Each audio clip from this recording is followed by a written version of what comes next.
Oh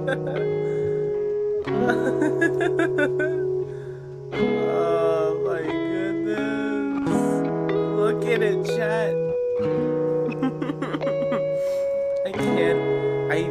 I can't tell you. I just can't tell you how impressed I am with this avatar right here. I cannot tell you how impressed I am.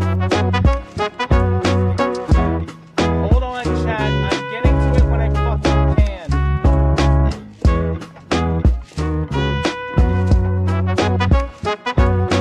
There we go. Okay. There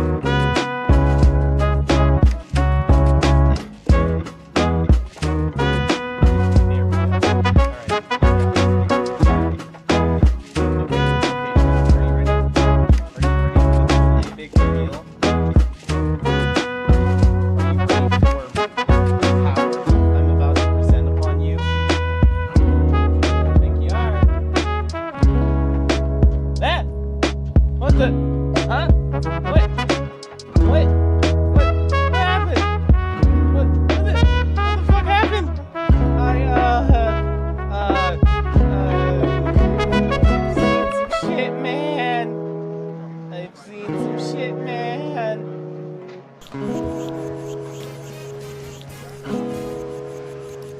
Oh, this ain't going nowhere.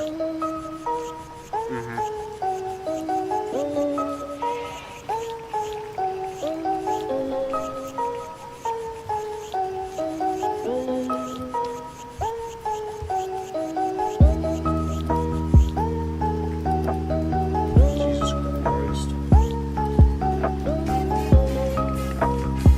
Another one.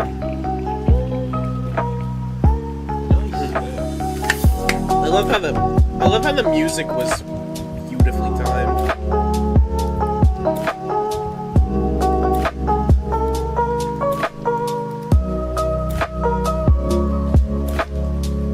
Yeah, the no look.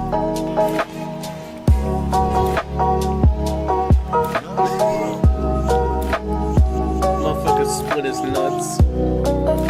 I have but one thing to say to this. What? Subscribe to Joe. This fucking joke.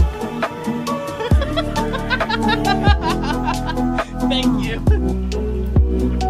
Yay, money for me. Ash. And everyone's petting me. Just me. Can people stop making me mute the damn Discord soundboard? Oh, hi, Yummy. Yumi. It's yummy. Yummy. Where did I've been yummy born this come one. from? Trust me. Listen, if it's... Oh, there you are. Wait, no, that's Me? No, I was talking to Carney. Where the hell is I he? see how it is. Where is he? He challenged me to a fucking duel, so now I have to kick his ass. He challenged you to a duel and they started fighting me. I also criticized how I play Minecraft. You're using an axe, bro. He's only like 9, so. Damn. Bro, why would you criticize someone who plays Minecraft? It's Minecraft. Oh my god, you fucking... Hold He on. thinks he knows everything about Minecraft. Oh my even though god, you he fucking- barely does. Hang on, let me wear my secret tag.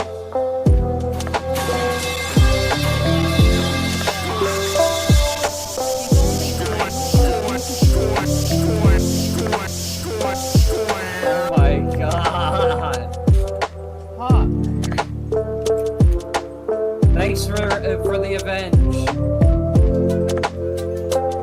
Here we go. Then I guess we just drop down. Yeah.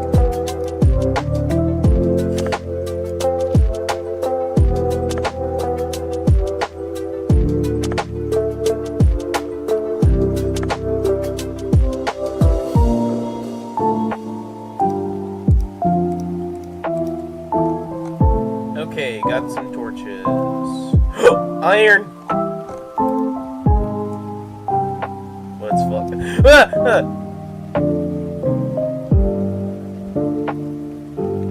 You son of a bitch, dude! Get the fuck no, that was a triple jump scare, actually. It was a triple. The ball's hard. What the?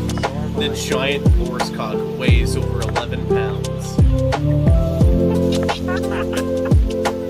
I'm glad you got that joke because I'm not gonna repeat it.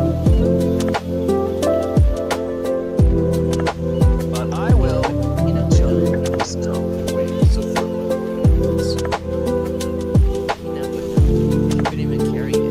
Huh? Huh? What? What the fuck, boy? Hey, yo!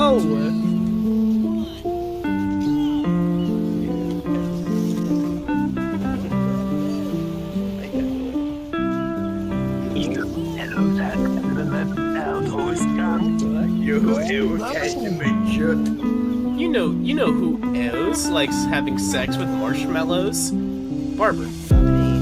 Shut up. It was the best of 3. No. You can't challenge me again. Yes, I still will. No, you will not. Yes, This is the final round. This is the final round.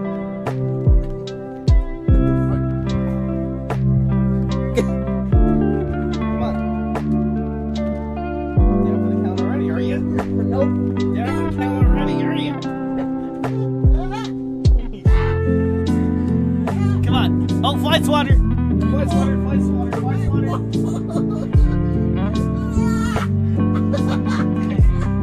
Yes, it's working. It's working. Fly swatter, fly swatter, fly swatter. You win. No. Yup. I'm not giving up. I'm not giving up. Yes, you are. No, I'm not. Come on. Just fall already. This is really how we're starting stream. But dude, it's kind of a coincidence too, because I am part Polish myself, even though I don't know shit about the language. You know, I would like to point out something real quick. Polish has a lot of Z's in it.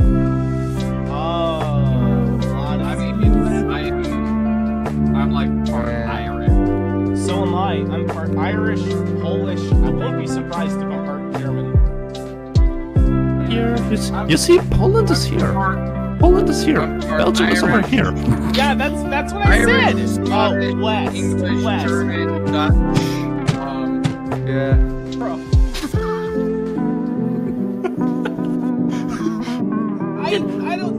I don't know my geography, okay? I can't tell my weasts from my yeasts. Come on, man. Oh god. That shit was fucking tight. Hurrah, you, hurrah, you, hurrah. There they go. The Austrians are fully out of the war. Hurrah, you, hurrah, you, hurrah, Yay! you, hurrah, you, hurrah, you. Dude, clip it, clip it, clip it, clip it, clip it, clip it, clip it, clip it, clip it, clip that shit right now. Hurrah, you, hurrah. Hold on, Common. I'll get to you in a second. I'm playing Tetris. Hello. Hello. Hello. Hello. Hello. Hello. Dude, what the fuck is going on with OBS, man? Like, subscriber count, do you not want to rise and shine right now?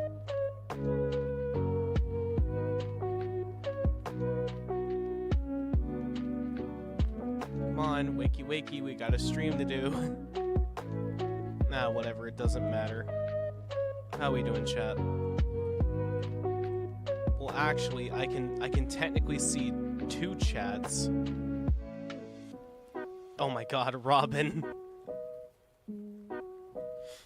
I can see both chats, so I know you guys can't see YouTube chat. For those of you watching on Twitch, I know you guys can't see YouTube chat. But fucking Robin is doing the when the can is tin in both chats. That's hilarious.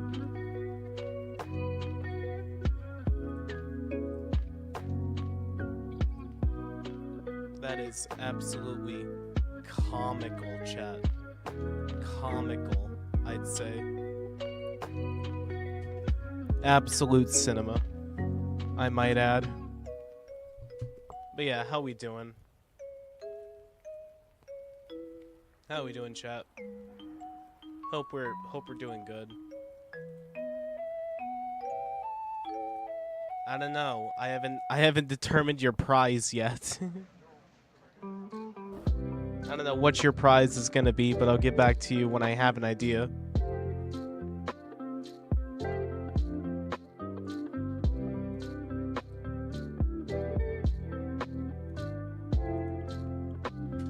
Maybe. I didn't say no.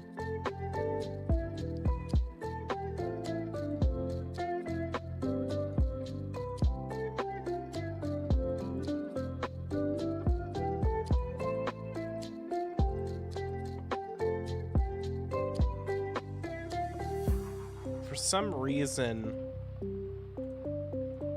yeah, the YouTube subscriber count just does not want to cooperate.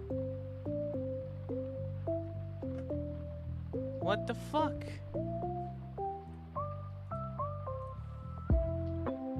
Well, hold on. I have a backup. Hold on. I got this, chat. I got this.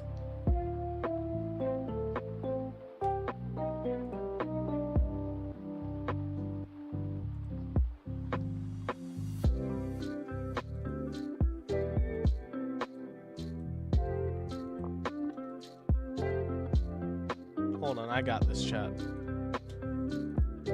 There we go, I got it. Okay, so chat, hold on. I need to get this up on the screen here.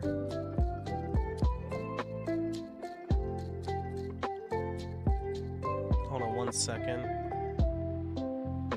No, not that window, this window. There we go.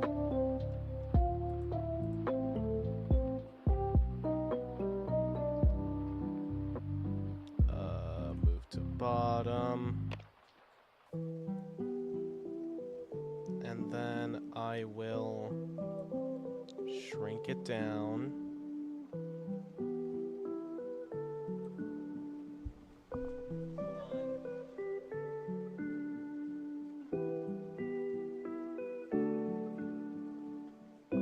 Okay, chat. Does this look good? No, I'm off by a little bit.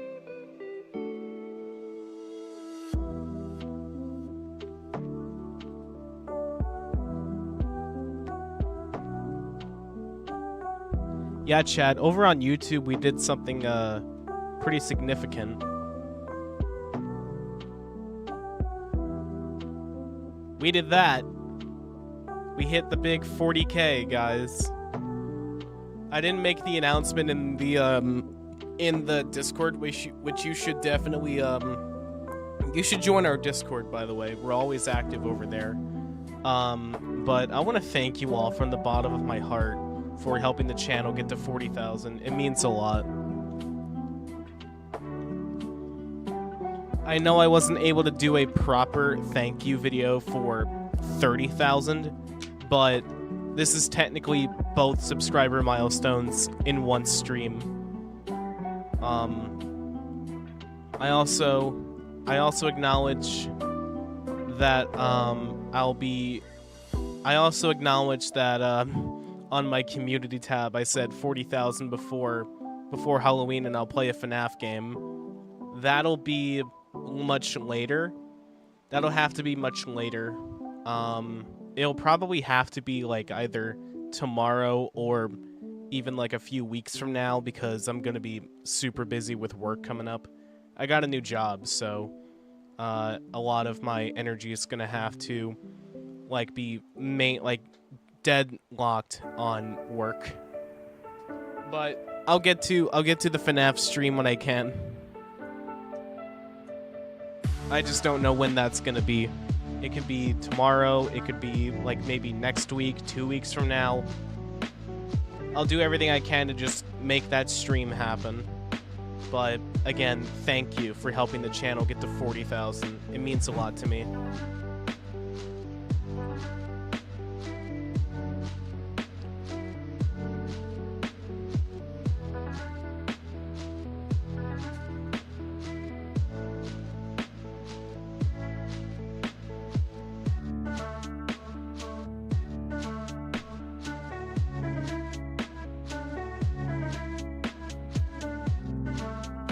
Hold on.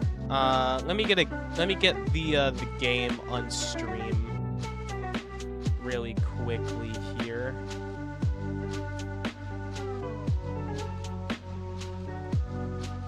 I'm also gonna mute the music for now.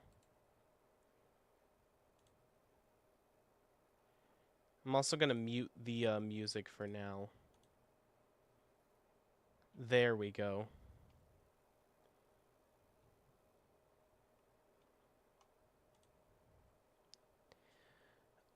Okay, get the stream, or not the stream, the game up. I have to do it through Steam. Jesus Christ.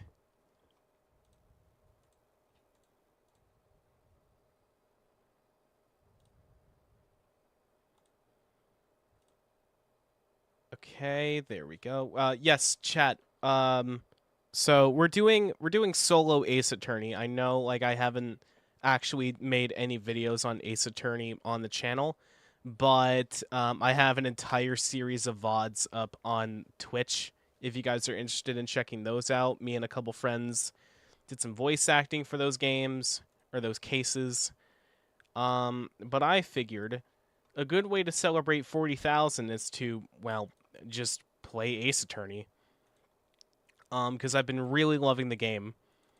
Fun fact, I started playing maybe like a month or so, like almost a month ago. Also, someone from YouTube chat said, "Do you believe in God?" Like, I do acknowledge his existence. Like, I may not believe in him as often as I should, but yes. Yes. Anyway, let me just get the game up. There we go. Transition. There. Oh, what the? What is this, dealer? Oh, what the? Taking a piss, I've been standing here. Oh God, what the hell happened to my Discord? I don't know what the hell happened to my Discord. Okay, y'all can see the game, right?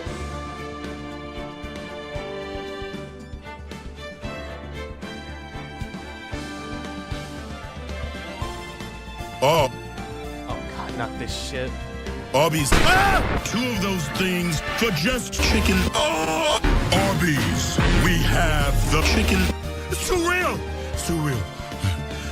Arby's is really starting to second guess this Pepsi. Beef. Help. Pepsi. 2 of those things for just $6. Oh, yeah.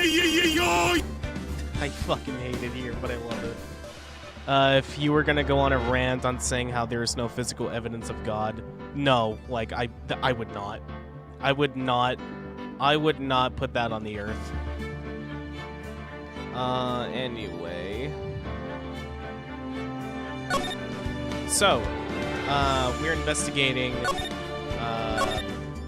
we're in day 2 of our investigation into Mr. Edgeworth, who allegedly murdered a man on Gourd Lake. And unfortunately, our prosecutor happens to be none other than fucking Mr. Manfred von Karma, who is allegedly Miles Edgeworth's father. And he holds no fucking bars against Edgeworth for what he did. He really thinks Edgeworth did it. Maya. Hey, Nick, it's you. I'm glad Mr. Edgeworth made it through the day, okay? Okay, sorry, the text is going by really slow. It's a relief. Hey, why'd you do that anyway? I don't know. I just knew I had to do something. I know I'm not the lawyer my sister was. I'm sorry. Well, you did save the trial. Just behave from now on, okay? Okay. So yeah, Maya was removed from the courtroom because she made a disruptance and caused an outburst. Have you been questioned yet? No, not yet. Detective Gumshoe was here just now. He said, seeing as this is your first offense, we'll let you go after questioning. Phew. Oh, and he wanted me to get bail money ready. You can pay for me, okay? Huh? How much? I don't know. I guess they'll send you a bill or something. Why do I picture giant bales of money every time I hear the word bail? You and me both, Phoenix. Any luck with Mia? None. I can't get through to her at all. I tried. I really did. I don't know what to do. I think I probably shouldn't have stopped my training. She sounds like she really did do her best. I should check and see if there are any waterfalls in the local area. I wonder if I'll ever see my sister again. Poor Maya. We can head to either the precinct and talk with Gumshoe, or I can head to the lake. I'm gonna head to the lake. See what other information I can gather from there. There are fewer than there were yesterday, but the cops are still around in the park. I wonder if Detective Gumshoe is here today. The public beach. Haven't seen Larry around today at all. Probably off paying through the nose on a date with the lovely Kiance. Oh, yeah, in this game, Larry Butts has a lover, and it's a model, Kiance. I thought it was funny because it sounds like Beyonce. And I think the first time we were playing this case, I was like, wait, Larry didn't thank Beyonce. Oh, hi, Gumshoe. Hey, Detective Gumshoe. Hey, pal. The trial today, Yes? What about the trial? well, I was gonna say good show, but it wasn't really all that. Though you did save Mr. Edgeworth, I guess. I just wasn't sure how to thank you, you know? Thanks. Detective Gumshoe? Any idea what strategy Von Karma is planning for tomorrow? It sounds like he's bringing in another witness. Another witness? Oh, right. He said something about that in the trial today. Oh yeah, 2 witnesses. I was wondering who that other witness was. Who was it? Sorry, pal. As much as I'd like to, I'm not at liberty to divulge that information. Right. Oh, hey, Piggy. Sorry this was so last minute to do. I just, like, I didn't want to gather up the gang because it's so late. But yeah, I appreciate you being here. Oh, right. I wanted to ask you something about Edgeworth. What's up? Is he afraid of earthquakes? I never heard anything about that before. Mr. Edgeworth doesn't talk about himself too much, see? But there's one thing that's clear as day. Him hating crime the way he does, and him becoming a prosecutor, and him being scared of earthquakes. It all started with that incident. The DL6 incident? Yep, that's the one. 15 years ago, when he saw his father shot before his very eyes. He still feels the pain now. You can see it in his eyes. Jesus Christ. Yeah, you're good, Piggy. I'm just really glad you're able to stop by. I wanted to talk to you about Maya Fey. Huh? She's not out on bail yet? That's strange. I told him to let her go as soon as they had their report written up. Man, I don't know what would have happened in that courtroom today if it weren't for her. Sorry I keep losing my words. It's just really hard to keep up with the text. Seeing her get dragged out by the bailiff. I'll be honest with you, pal. I shed a tear or two. Mr. Edgeworth was so moved I saw his lip trembling. Really? Cold as ice, Edgeworth? He was really grateful for what she did, you know. I'm gonna head back to the station. I'll get the report on Maya and get her out of there as soon as I can. Thank you. Oh, wait. I was wondering, how much is bail gonna be? Don't worry about that. Mr. Edgeworth is posting the whole amount. What? Edgeworth? Didn't I tell you? He's grateful for her for what she did. Or to her for what she did. Alright, pal. Well, don't forget to pick her up, okay? Maybe I can get Edgeworth to pay this month's rent, too. Oh, wait. Other side. I can slide on through. Everything is all the same. Yeah, thanks for stopping by, son. It's good to see you again. Head back to the beach. I want to see the rental shop again. Looks like the boat rental shop is closed today, too. Because today is Boxing Day, I would understand.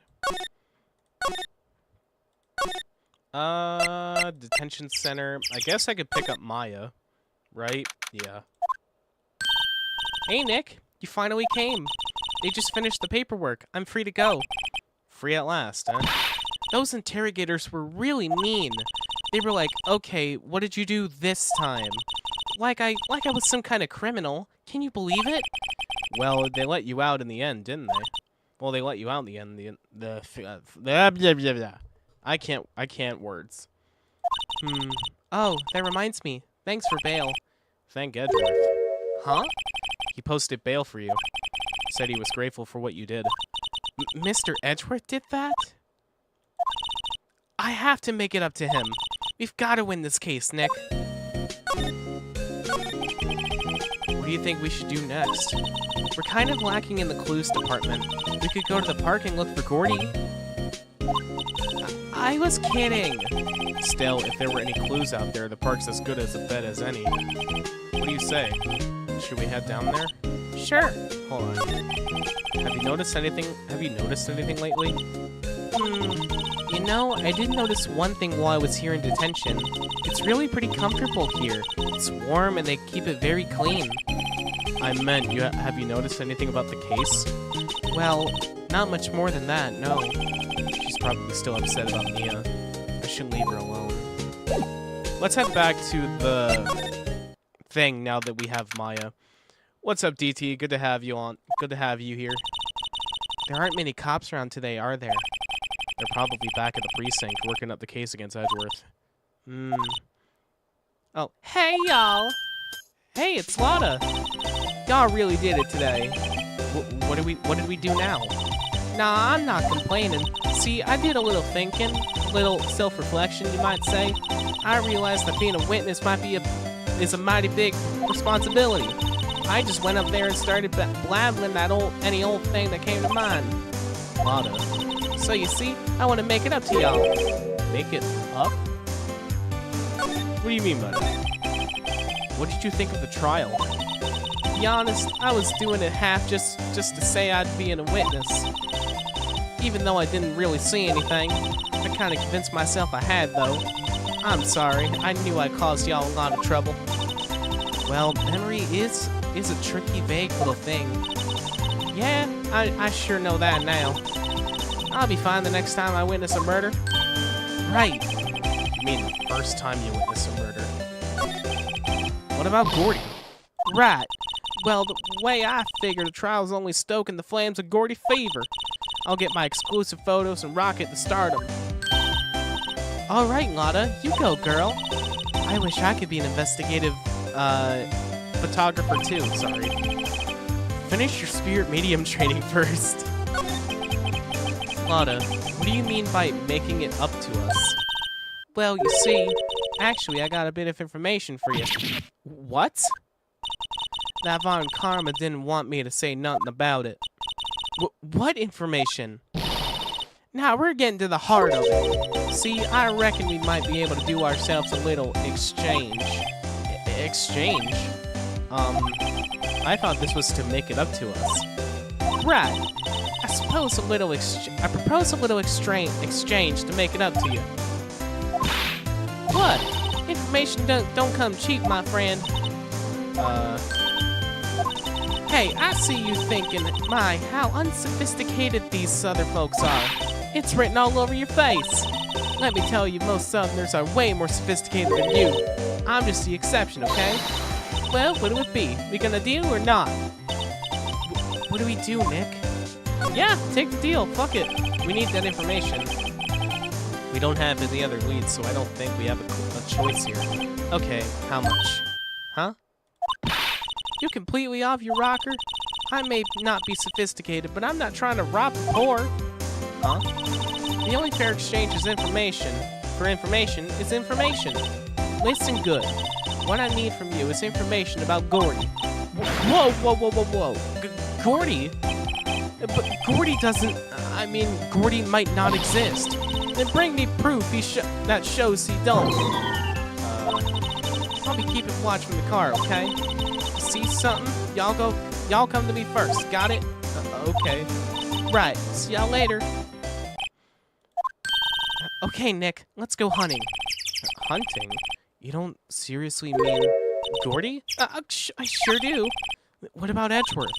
We're searching for Gordy for him, Nick. Don't you get it? Okay. And how exactly do we search for a make-believe monster? Maybe we can find a monster myth specialist. Okay, head to the beach. Oh, what the hell? This wasn't here. What's that? The Steel Samurai, Nick. Yo, Maya! Larry, what the heck is that? Oh, it was my girl Kiance's idea. She was all, if you, like, put this here, it would be, like, really cool. Dude, she gave it to me along with the banner. Wow, that's real impressive. She could find those for you. Well, she knows a lot of people. And that show's finished now, so she got them for free. Right. I gotta ask so many questions. Yo, Nick, what happened to Edgy? Well, we made it through the first trial in court all right. I don't know how good our prospects are from here on, though. Huh. Hey, Larry, did you know Mr. Edgeworth's secret weakness? He's terrified of earthquakes. He acts like a little boy. Huh?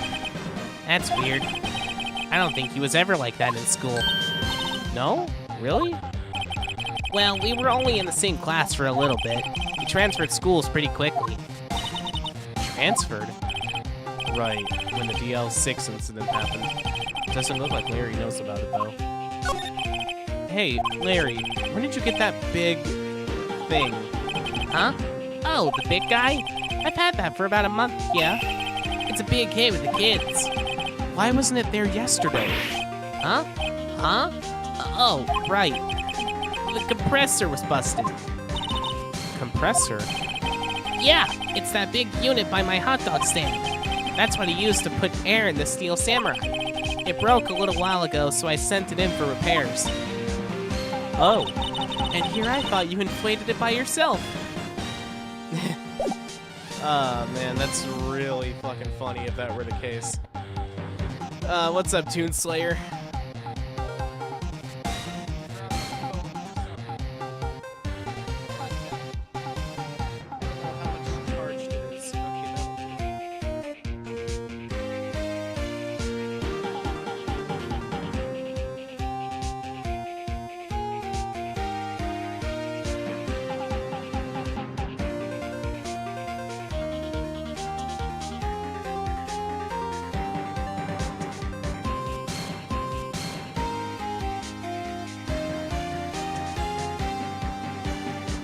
I guess from here.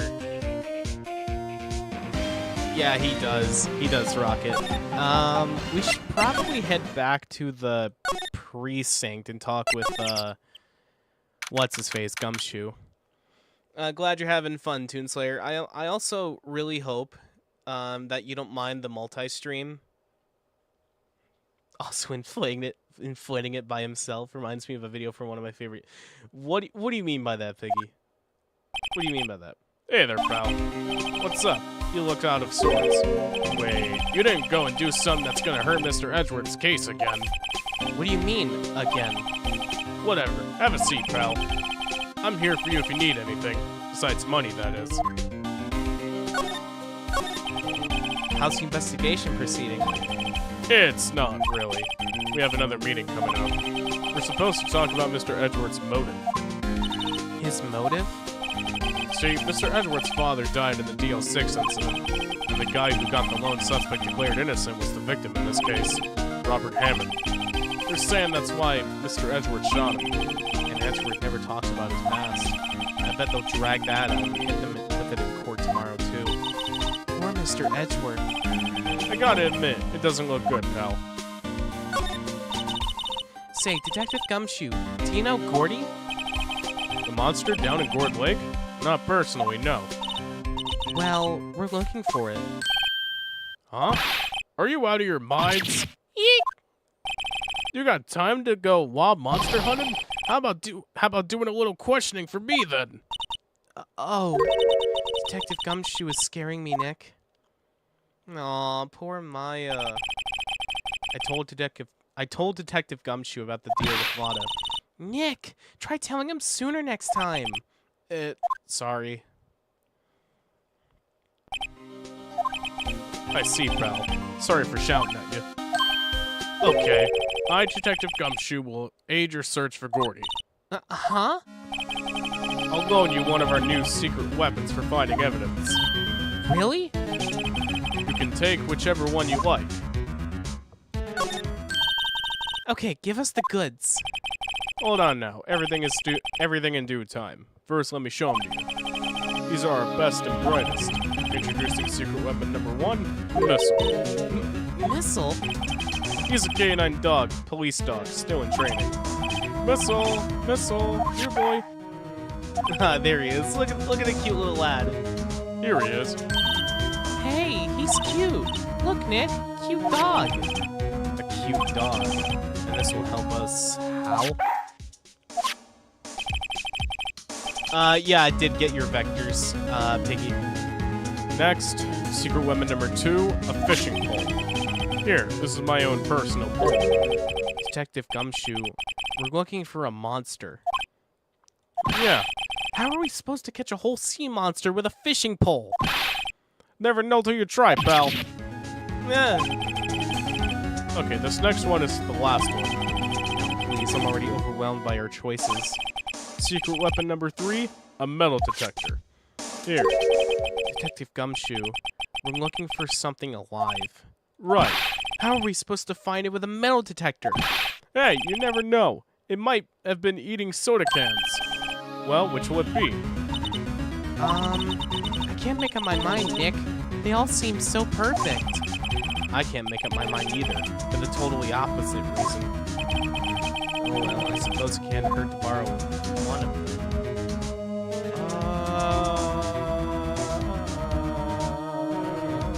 I don't know, chat.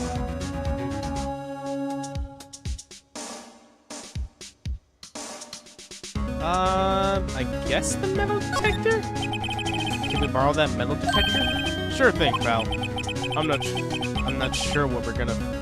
I'm not sure what we're going to find with this. Remember, you're hunting for a monster. Anything is possible. Anything. Sorry, guys. I'm like really bad at this. So I guess we just head back to Gourd Lake. And then into the public beach.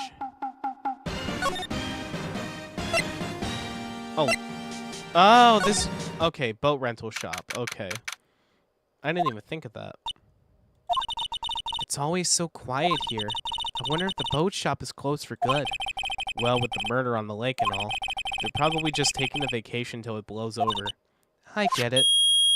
Ah, Jesus Christ. That was loud. Nick, it's beeping. The metal detector's found something. Sure is loud enough about it. Whatever it is, I must be in its bushes. It must be in its bushes. Go check it out, Maya. Why do I have to check it out? Nick, look. Huh? An air tank. Huh. The valve looks broken. I thought it was Gordy. Maya, first of all, why would Gordy be in the bushes? And second of all, why would a metal detector react to a sea monster? Oh. Huh? There's something wrapped. Oh, there is. A couple things, actually. It looks like a string of flags? Well, we may as well take it with us now that we found it. It's heavy. Empty air tank, the valve is open. Huh.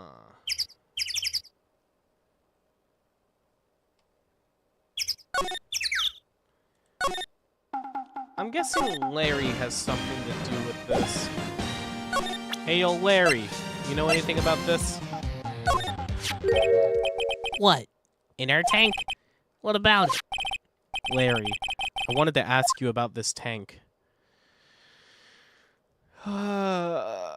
Have you seen it, or is it yours?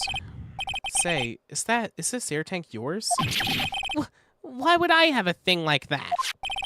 Look, see how there's a string of flags around the tank valve? It's just like the string of flags around your Steel Samurai there. Have you seen my badge? Must be a coincidence. There's strings of flags everywhere these days. Like elementary schools. And used car dealerships. Look, why would I need an air tank anyway? To inflate something? You used this to inflate that, didn't you? Inflate what? What else? That big puffy Steel Samurai? Now, why would you go asking me a question like that? Looks like I hit the nail on the head. Right. Actually, see, the compressor I always used was on the fritz, so I tried using the tank to inflate it just once, and it didn't go so well. As I suspected.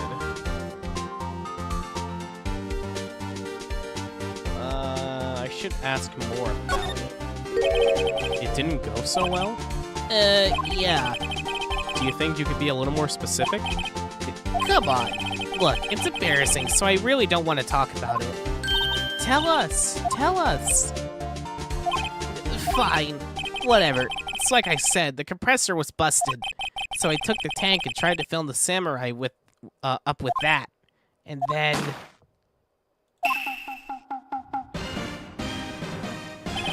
the valve busted open and made this incredible noise. And that tank there took off like a rocket. And it took my poor deflated Steel Samurai with it. What? Off into Gourd Lake? It sure scared me out of that. It sure scared me out of my gourd, that's for sure.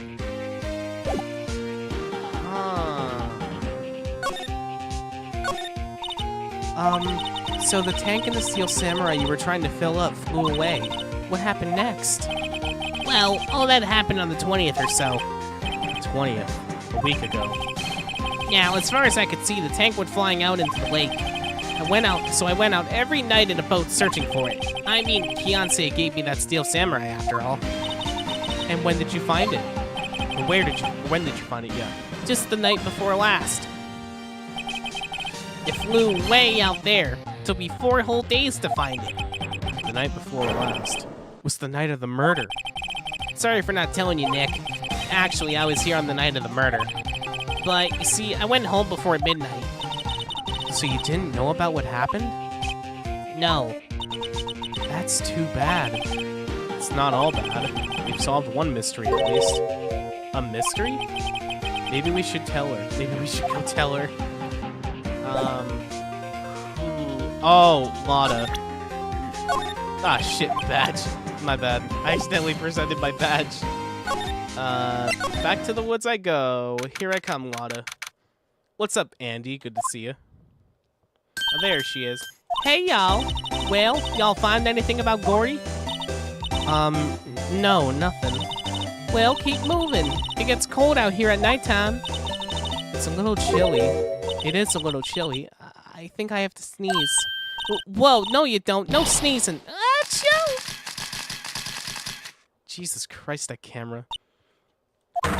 I told y'all, no sneezing. See, I set the camera to respond to things a little softer than a bang. It'd trigger one of Von Karma's finger snaps now. Oh, I'm sorry. Yeah, well, sorry's nice, but what about my film? Nick, pay the lady. I learned something in today's trial, that's for sure. Testifying is serious business. That's why I decided not to talk about that case anymore. Huh? Whoa, didn't you say you had information about the case? Tell us that at least. Like I said, I'll trade it for the dirt on Gordy.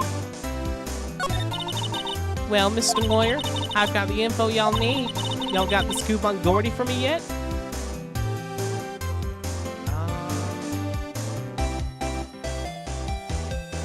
He doesn't exist.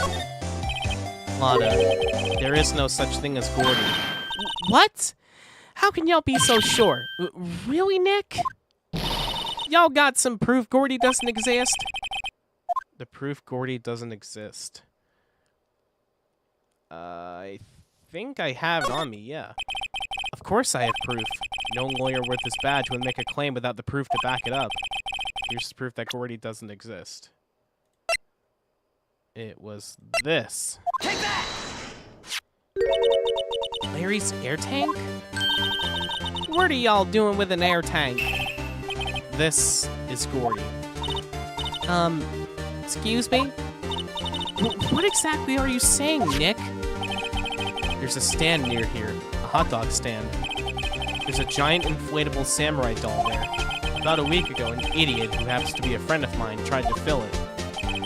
He used this air tank, and when the valve blew, the tank flew into the lake. Apparently, it made a pretty loud bang when it flew. A bang? The tank, along with the still deflated samurai, fell into the lake. At the same time, a couple was taking a photograph of the lake. This photo. Wait, so you're saying that Gordy is really the Steel Samurai? I wouldn't be so sure, Maya. Well, that's a fine way to ruin a gal's dreams. I'm sorry, Lada. Nah, it's okay. You win. I'll give you your info like I promised. Poor Lada.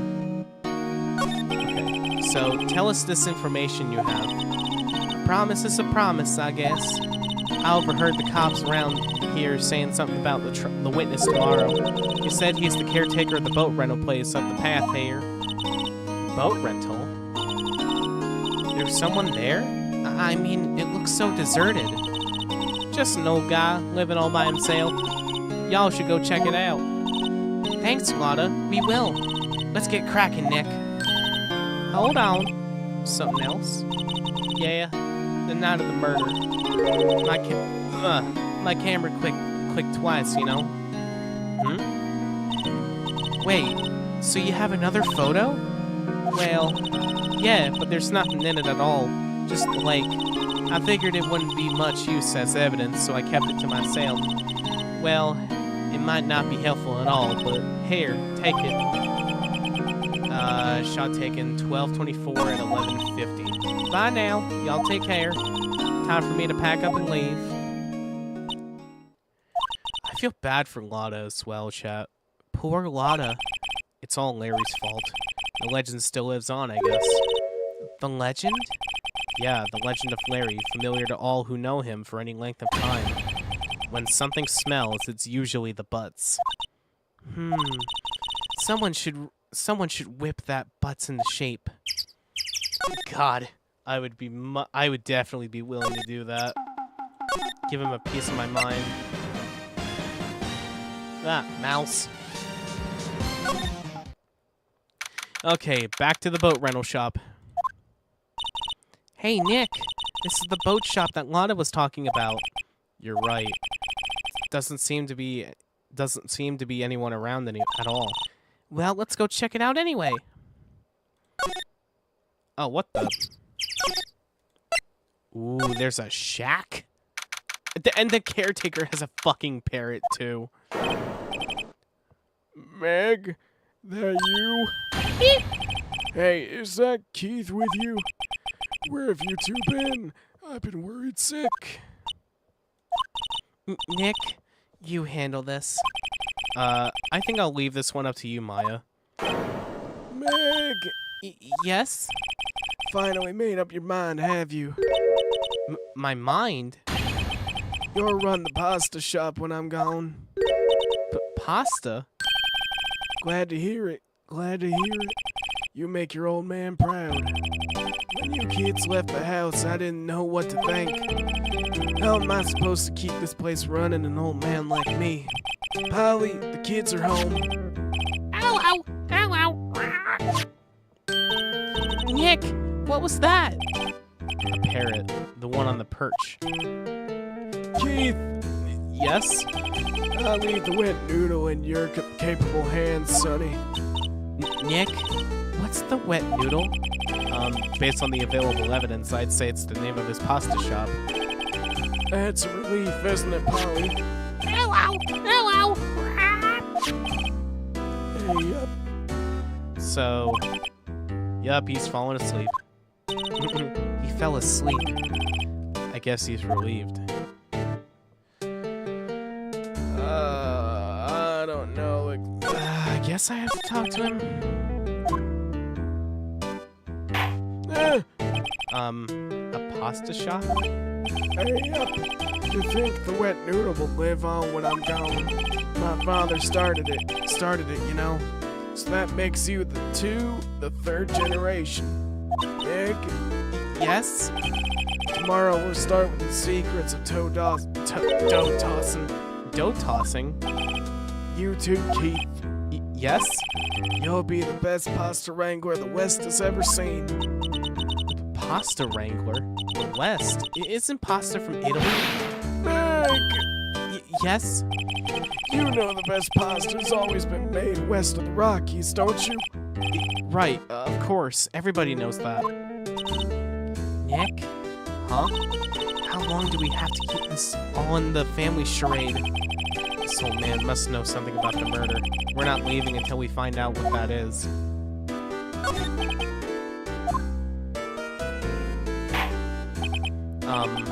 This is a boat rental shop, right? What are you talking about?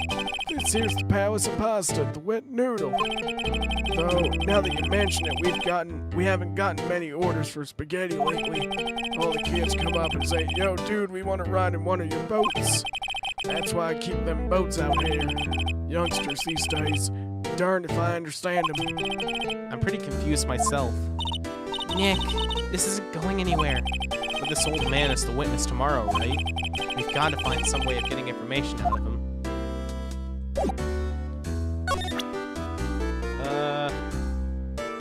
I guess I could show him my badge.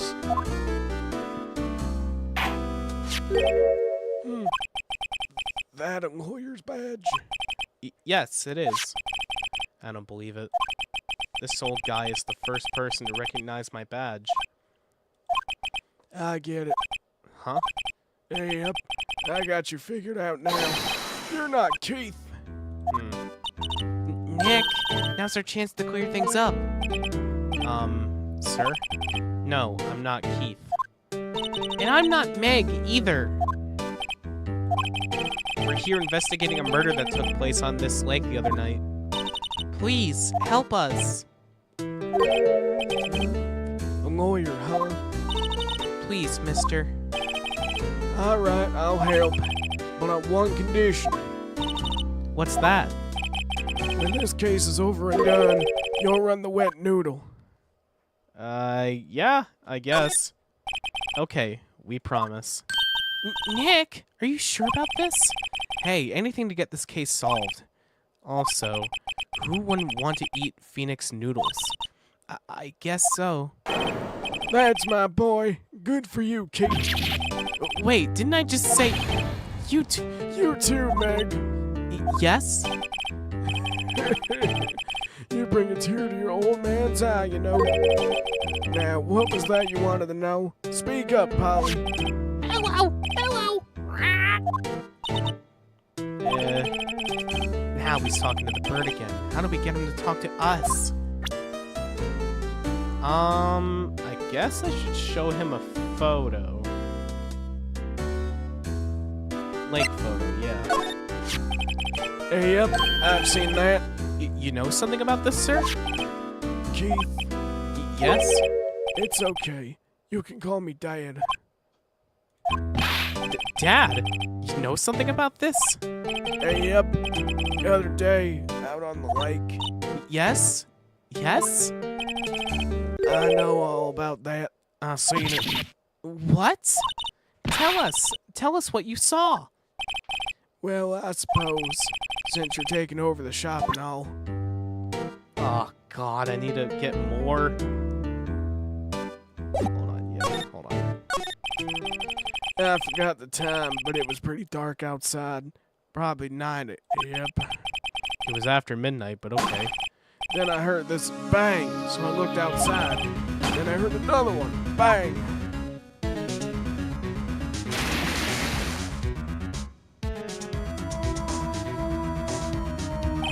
A little while later, this boat comes back. Then a young man walked by my window here. He was muttering something to himself. Yep. What did he say? Yep. I forgot. I'll remember tomorrow in court time, promise. You need to know earlier than that. Huh. So this guy claims he keeps forgetting. Hold on, chat. I will be... Oh god, my reactive is fucking up. Hold on. Oh wait, I think it's just my OBS that's being fucky. Yeah, it's my OBS. I figured that would be the case. Alright, anyway, chat, I will be right back. I just need to very, very quickly use the bathroom, so, behave.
Alright, I have returned, chat. I am Mick back, I would say.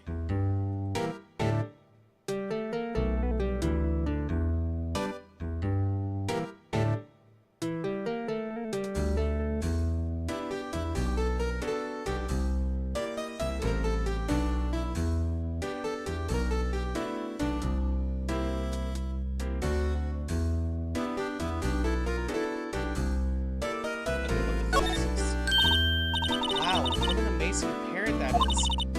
Morning. Hello? It ignored me. What? You forget, Meg. You gotta call her name first. Her name? Holly, how you been? Hello, hello. See? Neat. So the parrot's name is Polly. Okay. Too bad all she can say is hello. Old Polly can say lots of things. You just need to know the secret words. The secret words? What? Polly, what's your name? Holly. Cute. Maya's found a new friend. What's all that? Looks like a kitchen unit. It's pretty clean. Funny, he doesn't look like the type who'd keep things tidy like that. You're forgetting, Nick. He's running a pasta shop here. That's right, Keith. I'm confused. AC unit. Table. Look, Nick. He has an electric blanket on his table. Looks warm. It's a great idea. We should do that at the office. We can sit down with our clients, snug and warm, and drink hot cocoa. And what? Talk about murders? Aw, you're a party pooper, Nick. Fish. Wait, hold on. I have a sound I need to play. Fish. There we go. Normally I would reserve that for follows, but I don't give a fuck in this case.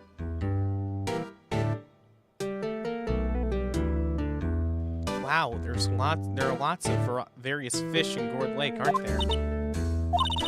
Something's funny, Nick. All these fish are saltwater fish. Of course. What's the point of going fishing in your own backyard? Deep sea fishing's the best. Mighty tasty, too. Right. Wow, he has a television in here too. I mean, I kind of have one as well. Yep, don't work, no. Mine does. Really? I picked it up from the dump after all. I figures that it don't work. Then, why did you keep it? I don't know. It just looks right there. In the summer, I replace it with a mini fridge. A broken mini fridge? Of course. I got that from the dump too. Nobody in their right mind would throw away a good cooler.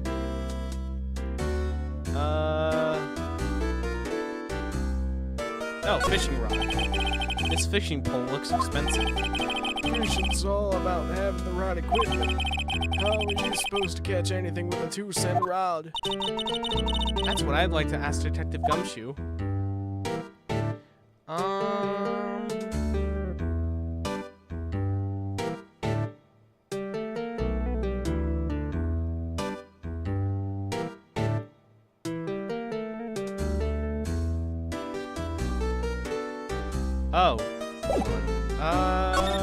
Oh, there we go. My memory's gone worse of late. That's why I just tell everything important to old Polly here. Everything important? I wonder. Polly, what's the number to the safe? 1228. Alright. Hey, Polly, watch it, will you? See, Nick? All it takes is a little clever thinking. And a criminal mind. Quick, Nick, write that number down. Hey, don't get me involved in your little heist schemes. You know what? Little Terry was just right. Terry? Yep, that kid next door. You always used to make him cry, remember? He was wearing this tattered old coat, got himself all some whiskers growing out his face. You must be talking about Detective Gumshoe. He comes up and tells me to come to court tomorrow. Really? Somehow I don't think we're going to get much useful information from this guy. Maya, we should really be leaving. Or maybe we should be leaving. I think you're right. Oh, wait, I had one more question. Huh? Polly, have we forgotten something? Don't forget DL6. Huh? What did she just say, Nick? One more thing. One more time, Polly. Don't forget DL6. What? The TL6 incident? Hey, Mr. I mean, Dad. Ah, shit. This is getting weird. Who is this old guy? Why would that bird Polly know about DL6? We have to figure out who this old man is. Oh, what? He locked the door from the other side. Who could that old man be? I think I need to do a little more research on that DL6 incident. Maybe I should ask Detective Gumshoe. Let's head to the fucking precinct right now. No, I don't want to go here. There's nothing to do there. Over there, and then head to the precinct. I appreciate that. I think the next YouTube stream I'm gonna do is just doing more Arsenal. Hey, pal. Long time no see. You don't look so happy. What's wrong this time? Actually, we wanted to ask you something. Yeah? You know the boat rental shop down at Gourd Lake? Oh, yeah. The old man who runs it is appearing as a witness in court tomorrow, right? Huh? How'd you... That was supposed to be top secret. Do you know who that old man is, Detective? Actually, I don't. He's a bit of an odd bird. I haven't been able to get a single answer or straight answer out of him. I decided first that he wasn't persuasive enough to stand to testify as a witness. That's why we called Miss Lotta Hart yesterday. As for who he is, we have absolutely no idea. Sounds suspicious. Detective Gumshoe, please help us. Huh? We need to know about the DL6 incident. That was when Edgeworth's father died. I can't help but think that it has something to do with this current case. To tell the truth, I don't know much about DL6 either. Mr. Edgeworth forbade us from reading the file. So, I'm afraid I can't show them to you either, pal. What? However, if you can convince me somehow that the DL6 incident is related to this case, well, I guess I'd consider opening the file up.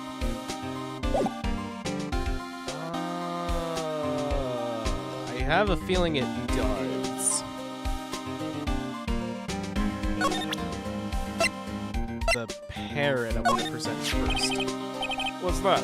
A parrot? The old man at the boat rental shop's parrot. The parrot knew about the incident. That incident?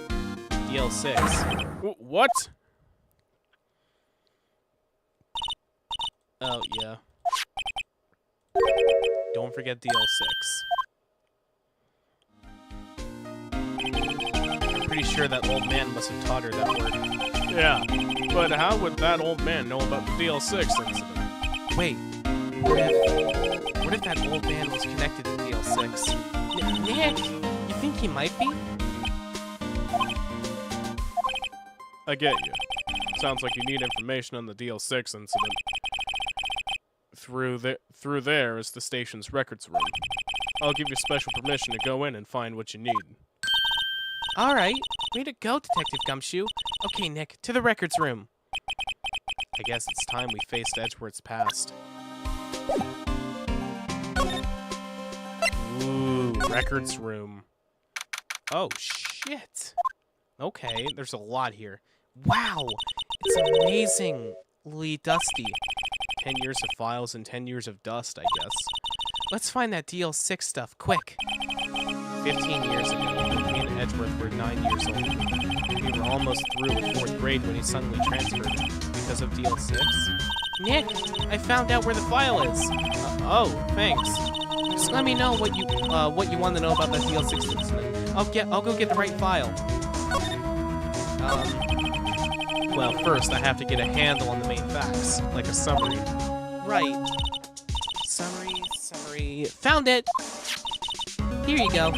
December 28th, 2001. It's exactly 15 years ago from the day after tomorrow. So in 2 days, the case is closed. The incident took place on the elevator of the district courthouse. What? Is this the same district courthouse where we're holding the trial now? Looks like it. There was a large earthquake at 2 o'clock on that day. Part of the court building collapsed, and all the lights went out. Oh. Oh my god. Wow, that was some earthquake. At the time, 3 people were trapped in the elevator. It took 5 hours for them to be rescued. 5 hours. That would be scary like that, in the dark. Also, sorry, Finn. Sorry I didn't catch up sooner. Oh god, hold on. I completely missed what that said. I can't go back. I can't go back. Hold on.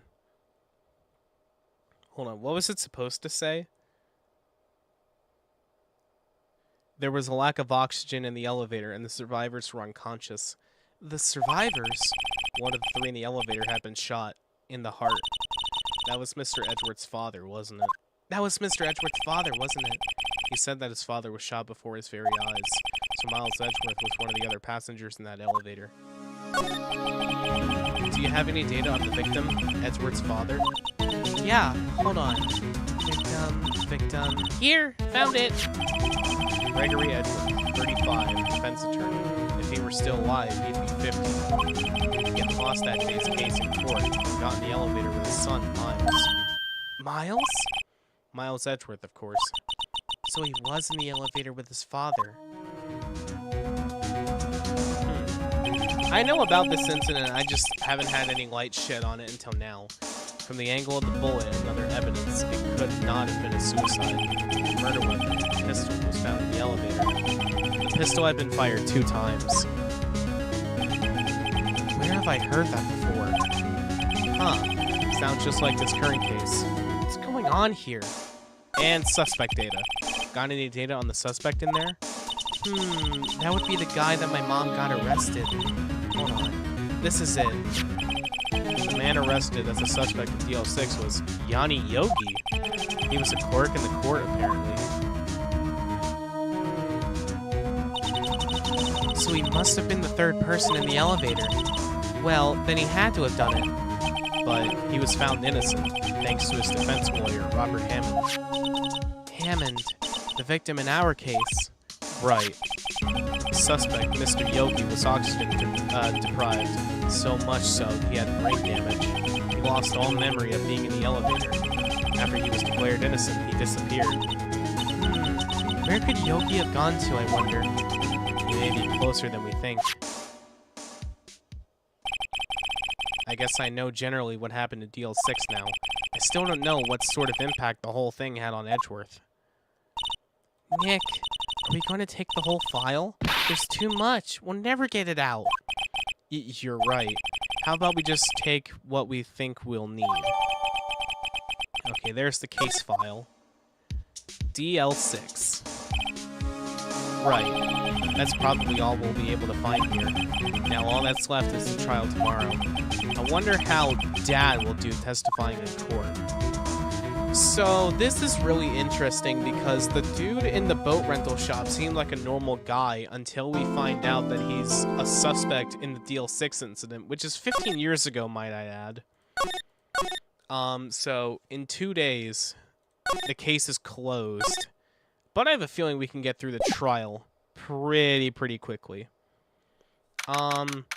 If we don't get through too much of the trial, or we have to go to a 4th day, I'll maybe save that for a future stream, but yeah, just happy to have you guys along the ride, both on Twitch and on YouTube. By the way, for those of you on YouTube, if you're not currently subscribed, you may as well do that. We're on the road to 100,000, and we just hit 40,000, so you may as well hit that button now. Okay, this is December 27th, 10 a.m. Hello again, Von Karma. Court is now in session for the trial of Mr. Miles Edgeworth. The defense is ready, Your Honor. Very well. Apparently the prosecution is also ready. Who's the judge here, anyway? Mr. Von Karma, your opening statement. Very well. No opening statement, so... Not so fast, Judge. I was taking a meaningful pause before speaking. Right, of course. A prediction. Today's trial will end 3 minutes from now. Order. Order. Mr. Von Karma, what is the meaning of your statement just now? Objection. Ah, you must do question everything. It will be over in 3 minutes. We have no time to waste. I'll call my witness now. Right. I call my witness, my decisive witness to the stand. It's that mysterious boat shop owner. Yanni Yogi, apparently. I'm not gonna do the old man voice. I'm just gonna give him like a mid, older 40s kind of voice. Witness. Okay. I am the proprietor of the restaurant, the Wet Noodle at Gourd Lake. I also rent boats. The night of the incident, you were in the boat rental shop, correct? Yep, I was. Please testify. Wait a second. We still haven't heard who this old guy is. I have a feeling I should raise an objection here. Yeah, I'm gonna raise an objection. Wait a minute. The witness hasn't stated his name yet. Because I didn't ask him, Mr. Wright. I have predicted this trial will end in 3 minutes. Stop asking trivial questions and cooperate. Yeah, right. The witness will state his name.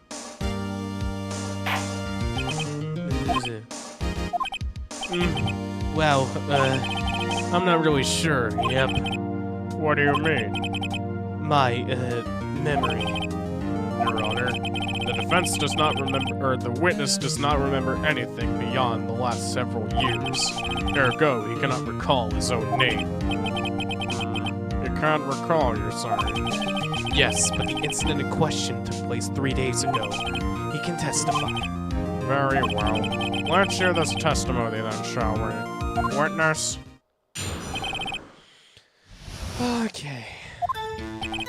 It was the night of the 24th, just after midnight. Yep. I was in the restaurant where I, rent boats as usual. Then I heard a bang. Yep. When I looked out the window, I saw a man just floating on the lake. Then I heard another bang. Just about then, the boat comes down to shore, or comes back to shore, and a man walks by my window. Very well. I'd like to begin the cross-examination. God damn it. There is nothing to question in my witness's testimony. Ergo, no need for cross-examination. Besides, there are only 10 seconds left before our 3 minutes are up. Judge, your verdict, now! Yes. Mr. Wright? I wish to cross-examine. What are you saying? Of course I'll cross-examine the witness. Very well. You may begin. Excuse me, Mr. Von Karma? 3 minutes just passed. I see. Well then, let's just take our time. You may cross-examine the witness. I really don't like Von Karma right now. And I was told I won't like him later on. I've got to speed run through this. Is there anyone who can verify that? Well, I guess Polly could. That's not good enough for a court of law. Mr. Wright, exactly what's not good enough? Your Honor, this Polly is a parent. Parent? Don't be so hard. If you boy. Okay. The prosecution concedes that we cannot provide or prove the witness was in the shop. Witness, please continue. I can't give on Karma a, consistent voice. You'll have to forgive me for that. Where did the bang seem to come from? From the lake, I figure. Are you certain? Yep. Good. Continue. Okay. When I looked out the window, I saw a boat floating. Was there someone in the boat? It was pretty far out there. I couldn't see clearly. But I figured there was 2 men out there, yep. But you couldn't see them clearly. Yep. At the time, that is. At the time? What's up, Chuck? Good to see you. And you heard another bang.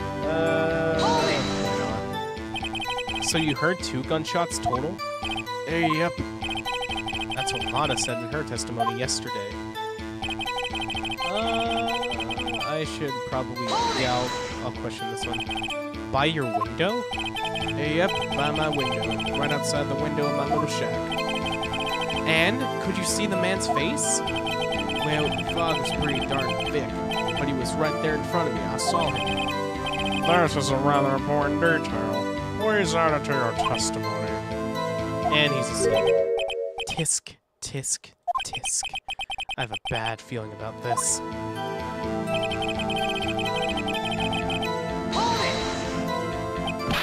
Are you sure? Uh-oh. Dad! Oh. We have to call him Dad because... Dead certain, Keith. He said, I can't believe he's dead, as he was walking by, too. Witness! Are you sure that the person you saw was Miles Edgeworth? It was him, that Edgeworth boy. Well, he's gone. This sounds like decisive evidence indeed. I see no room for doubt. On Karma, he lured me into cross-examining so he could set me up for a fall. Tisk, tisk, tisk. Nick, I don't like the way things are going here. Everyone in the courtroom is glaring at us. I better act quick or this trial is going to be over. I would like to raise an objection. Your Honor, we proved in yesterday's trial that it could not have been Edgeworth who fired that gun. Mr. Wright, are you referring to the fingerprints from Edgeworth's right hand found on the gun, and the photograph showing a man firing from his left hand? Exactly. Oh, God damn it. That is easily explainable. He could have wiped the prints after he fired. You are ignoring the truth of the matter here. Everything in this witness's testimony is true. The judge is lost in thought. What should I do? I think I should raise an objection. Objection! Your Honor, this witness claims that Edgeworth said, I can't believe he's dead, but his word is all we have. If he were telling a lie... Objection. Mr. Wright, in a court of law, the evidence tells all. Apparently, you have yet to realize even this basic fact. If you say his testimony is a lie, show us proof. Nick, do we have evidence? It's no good. There's nothing I can do. Are you sure?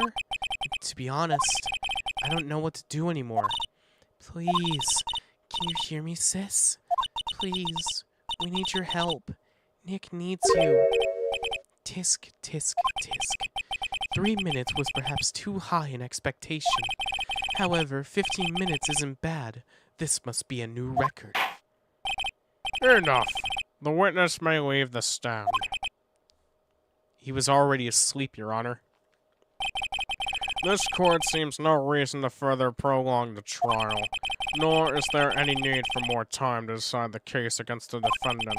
This case is extremely clear. I see no room for misinterpretation of the facts. What? No! This court finds the defendant, Mr. Miles Edgeworth, guilty. Damn! The accused will surrender to the court immediately. to be held pending trial at a higher court within a month from today's date. That is all. This court is adjourned. Damn it. So that's probably what I... Wait! Uh-oh. Who was that just now? Me! Huh? What?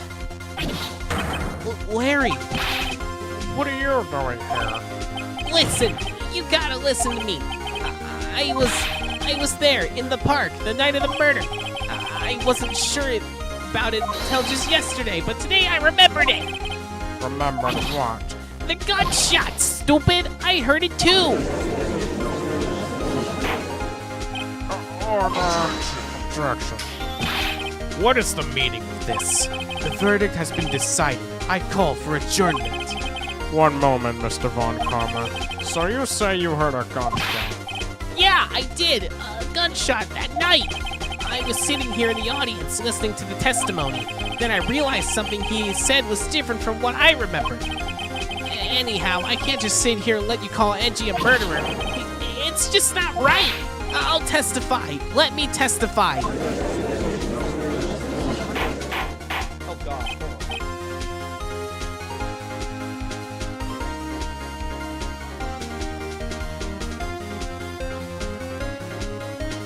hold on. Nothing. I was just... Some not so serious is happening, but... There we go.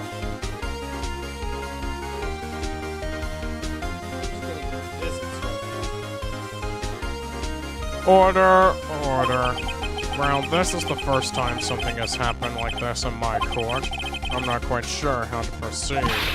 Judge, you've already given your decision. The trial is over. Nick, this is it. Larry's given us one final chance at this. She's right. If only it wasn't Larry, he could make things even worse. Mr. Edgeworth was just declared guilty, Nick. It doesn't get any worse. You're right. Okay. Your Honor, if there is another witness, it's our duty to let him speak. Right here, right now. A waste of time. The verdict cannot be overturned.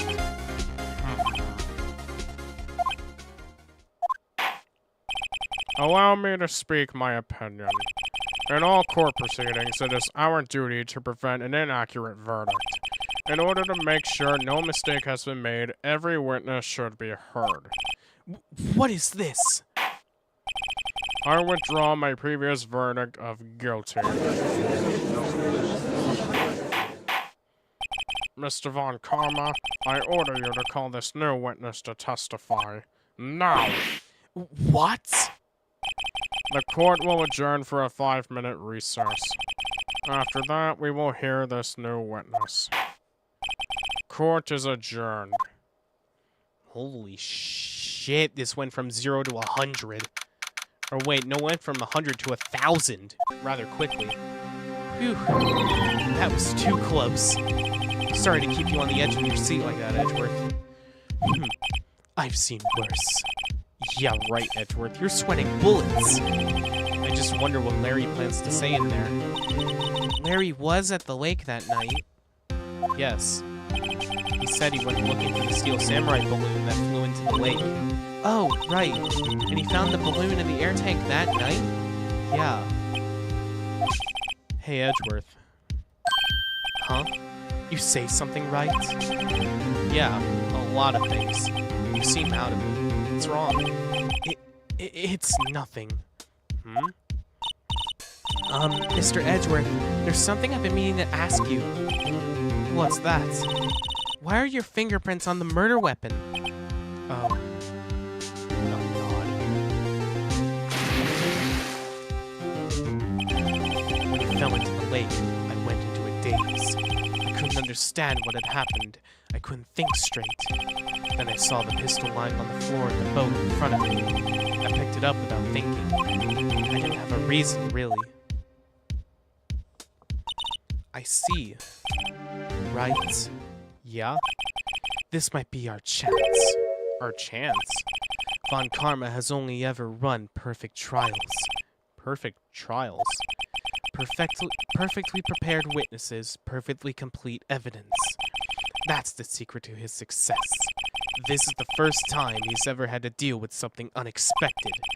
He has to let someone he hasn't even talked to testify before the court. And that someone is Larry. What are you getting at?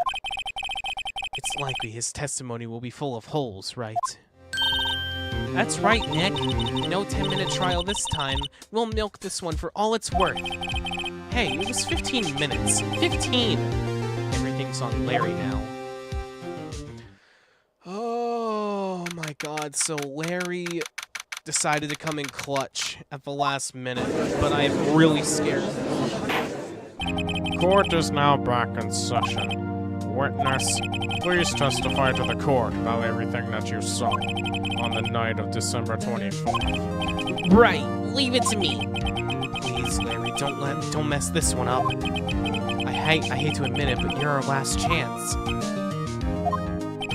Von Karma didn't even have time to prep his witness. I just hope Edward is right about this being our big break. I need to drink some water, goddamn.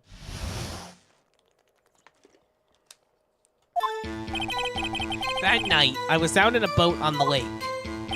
I was looking for something, and I found it. So I quietly slipped the boat back in at the rental shop dock. Then, just as I was thinking about going home, I heard this bang. I looked out over the lake, but I didn't see a boat. So after I heard that first single gunshot, I went home. Sorry. That was an unusually vague testimony, even for this court. In any case, Mr. Wright, you may begin your cross-examination. Yes, Your Honor. What's wrong, Nick? It's Larry. I have no idea what he's gonna say if I press him. I'm a little scared. Well, we've come this far. There's no way to go but forward, Nick. Ah, shit. I have to press everything with him. Something wrong, Mr. Wright? There were so many things wrong. I don't know where to begin. Well, okay. First of all, what time was it? Oh, it was after 11, when I went out in the boat. By that time, everyone had gone home for the night, so I waited until the coast was clear, so to speak. And why were you out on a boat at such a late hour?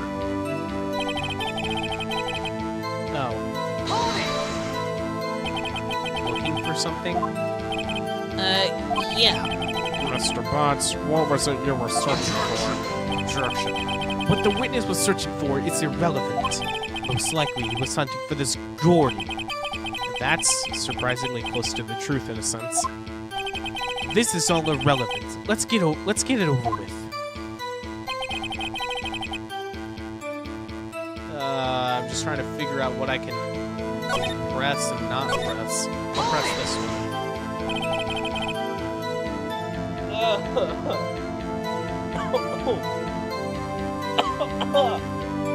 Hold on.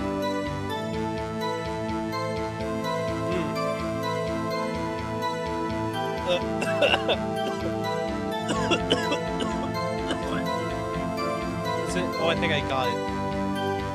I don't know what it was I was choking on, but goddamn, it was fighting for dear life.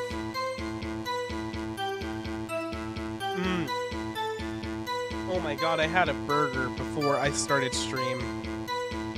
So it might have been that, but oh my god, I don't... Ah, Jesus Christ. Around what time was that? Well, let's see. I figure I was out searching for about an hour. I guess it was around 12, yeah. You're not sure? Hey, don't give me that face! I'm not some sort of human sundial, okay? People use watches these days, Larry. I heard this bang. Where did the sound come from? Yeah, well, I wasn't too sure about that. I looked around, you know. Did you look at the lake? Yeah, I looked.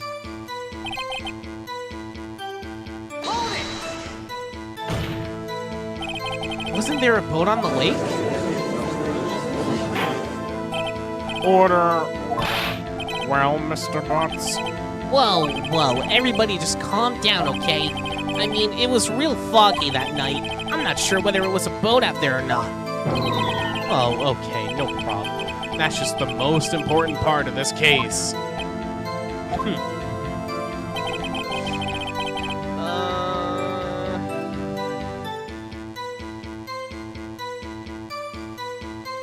Okay. Something about this is odd, and I gotta present what Lotta said. Just because it just doesn't sound right. Wait a sec, Larry. What? You only heard one bang? You're sure? That's what I said. But Miss Lotta Hart testified yesterday that she heard 2 bangs. And the old man just now said the same thing. They both heard 2 gunshots that night. Huh? Were you even listening? Were you paying attention at all to what they said? Yo, Nick, please. Huh? You know, something's been bothering me. I'm a witness, see? I'm like a customer here. So you gotta treat me nice and stuff, okay? Mr. Butts, What? you only heard 1 gunshot. Are you sure? Well, to tell you the truth, I'm not sure. Huh? Not sure? How could you not be sure? Yeah, well, I, might have missed the other gunshot. I was, listening to something else. Something else? My radio, dude, with my headphones. What? Jesus Christ, the nerve of this guy. Order, and stop that booing. I didn't hear any booing. Mr. Butts, you were listening to the radio with your headphones. Yeah, so what? That a crime? I listen to my radio. Everybody listens to the radio. What's the big deal? Mr. Von Karma, your opinion? Waste of time. I do not accept this witness nor his shouty testimony. Well, Mr. Wright, should he continue the testimony? Actually, yes. Your Honor, please allow the witness to continue his testimony. Bah, nothing is more pitiful than a lawyer who doesn't know when he's lost. Very well, Mr. Butts. Please give your testimony, and be sure to include details like your radio. Right, leave it to me. I wouldn't if there were any other way out of this, believe me. Okay. It's lonely being alone on Christmas Eve. That's why I was listening to an all-request show on the radio, see? I was listening to it like real booming loud, like... But I'm sure I heard that gunshot. I remember exactly what the DJ was saying when I heard it, too. You were listening to your radio at a high volume? Yeah, what's the big problem? Can't a man listen to his radio in peace? Isn't this a free country? I truly believe Larry has no idea what the problem here is. Judge, can you believe a word this witness says? What he heard was probably nothing more than a drum beat from the radio.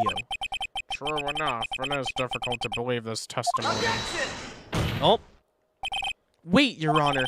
The witness said he remembers exactly what the DJ said when he heard the gunshot. Excuse me? DJ? An announcer. The guy who says things on the radio. Anyway, what this means is, when he heard the sound, no music was playing.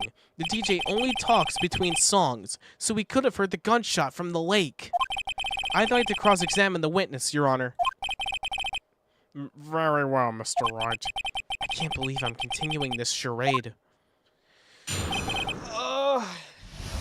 How much longer do I have to put up with fucking Larry of all people? Good God. So, you turned on the radio? Right. I just wanted to hear someone's voice, you know? You don't know what it's like out there, alone, on Christmas Eve. Alone. I shouldn't have said anything.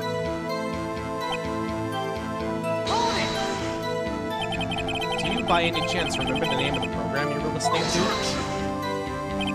This has nothing to do with the case, Your Honor. Objection sustained. The witness was listening to the radio. That is all we need to know. Tell us, Mr. Butts, how loud was your radio set to that night? Real booming loud? Yeah, you know. And you had headphones on? Yep. I wouldn't think you could hear anything going on outside at all. Can you prove that? No, of course you can't. Nah, I can't prove it. But I remember that moment real clear. I mean, while I was talking about it, it came back real clear to me, you know?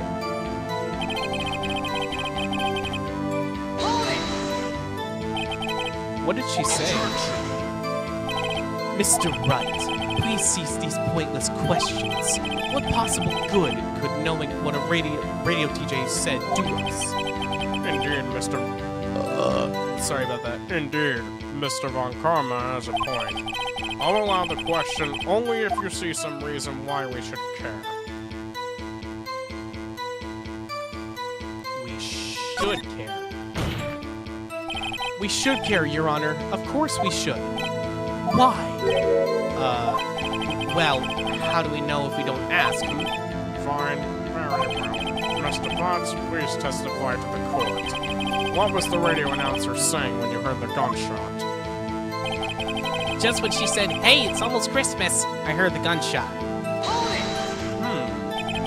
Are you sure? Of course I am. Oh, wait, hold on. I need to present something.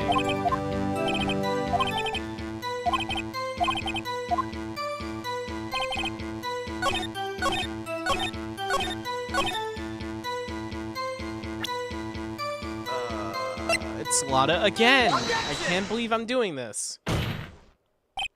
Larry, are you absolutely sure what you're saying is correct? Huh? What's with the face? You look scary, dude. Hey, if you're trying to scare me, you better know I don't scare that easily. Is something the matter, Mr. Wright? Your Honor, did you hear what the witness just said? The DJ said, hey, it's almost Christmas, when he heard the gunshot.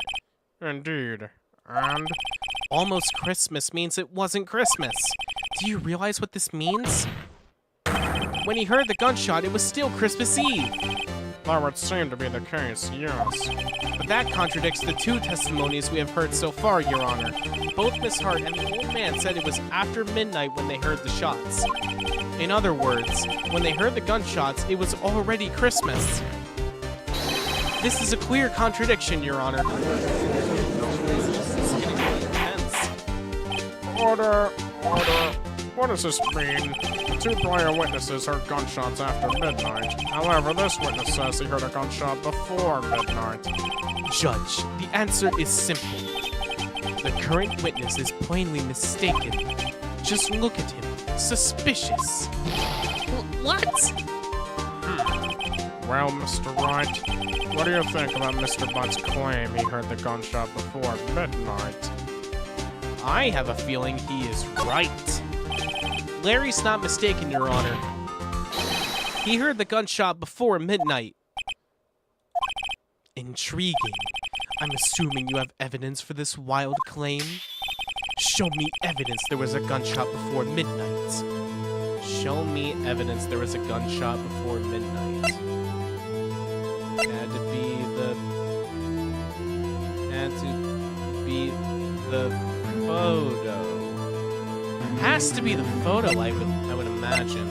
It says, taken automatically at Christmas Eve, 11:50 p.m. Take that! Look at this photograph, and try not to laugh while looking at it. This was taken by our witness yesterday, Miss Lotta Hart, with her automatic camera. The timestamp on the photo says December 24th, 11:50 p.m. Oh? But there's nothing on the lake in this picture. Your Honor, the real issue here is not why nothing is shown in this photograph. It is why this photograph exists at all. What do you mean? Your Honor, this photograph was taken by an automatic camera. That camera was set to go off in response to loud noises. Aha. Correct. There was a loud noise on the lake at 11:50 p.m. That is why this photograph was taken. In other words, when Larry heard the gunshot, it was most definitely still Christmas Eve. Indeed. It would seem that is the case. Then, where does that leave us? Miss Hart testified that she heard the gunshots after midnight. Are you claiming she was mistaken? not at all, Your Honor. It is a fact that the camera also triggered at 15 minutes after midnight. Your Honor, that night, there were 2 sets of gunshots with a 25-minute pause between them. Why with the speech? Don't be fooled, Judge. The camera was set to respond to loud noises. Yes? Oh, God, I hate when he does this. There is no proof that the loud noise at 11:50 was a gunshot. Why, the witness could have sneezed, triggering the camera. Hey, my nose was clear that night, man. Clear. Well, Mr. Wright, there's no turning back now. Can you prove that the loud noise at 11:50 was indeed a gunshot? Please show the court evidence if you have any.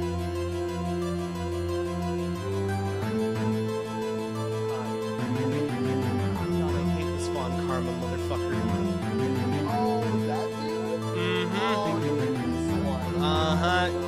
He's the prosecutor. Yeah, he is. Because fucking... Because Edgeworth allegedly killed someone. Uh-huh. And, like, I remember Fox telling me last week, you're gonna hate him later on. Now I see why. So, we have to prove that the gunshot was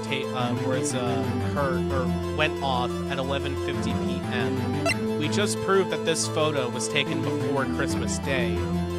And Larry testified that he heard the gunshot on Christmas Eve.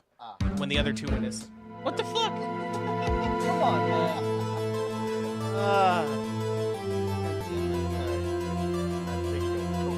Nah, don't take my shit. You can take my water, just not my shit. Okay. Love you too. Yeah, I'm definitely gonna need all the luck I can get. Okay, so evidence. It has to be the pistol, right? This is my evidence. Something about this pistol was bothering me, Your Honor. Both of the witnesses who testified yesterday heard 2 gunshots. However, the murder weapon was fired 3 times. When then was the last shot fired? Only now have I realized the truth. That 3rd shot was the shot Larry heard just before midnight. Oh. Order. That would make sense of the evidence we've seen so far.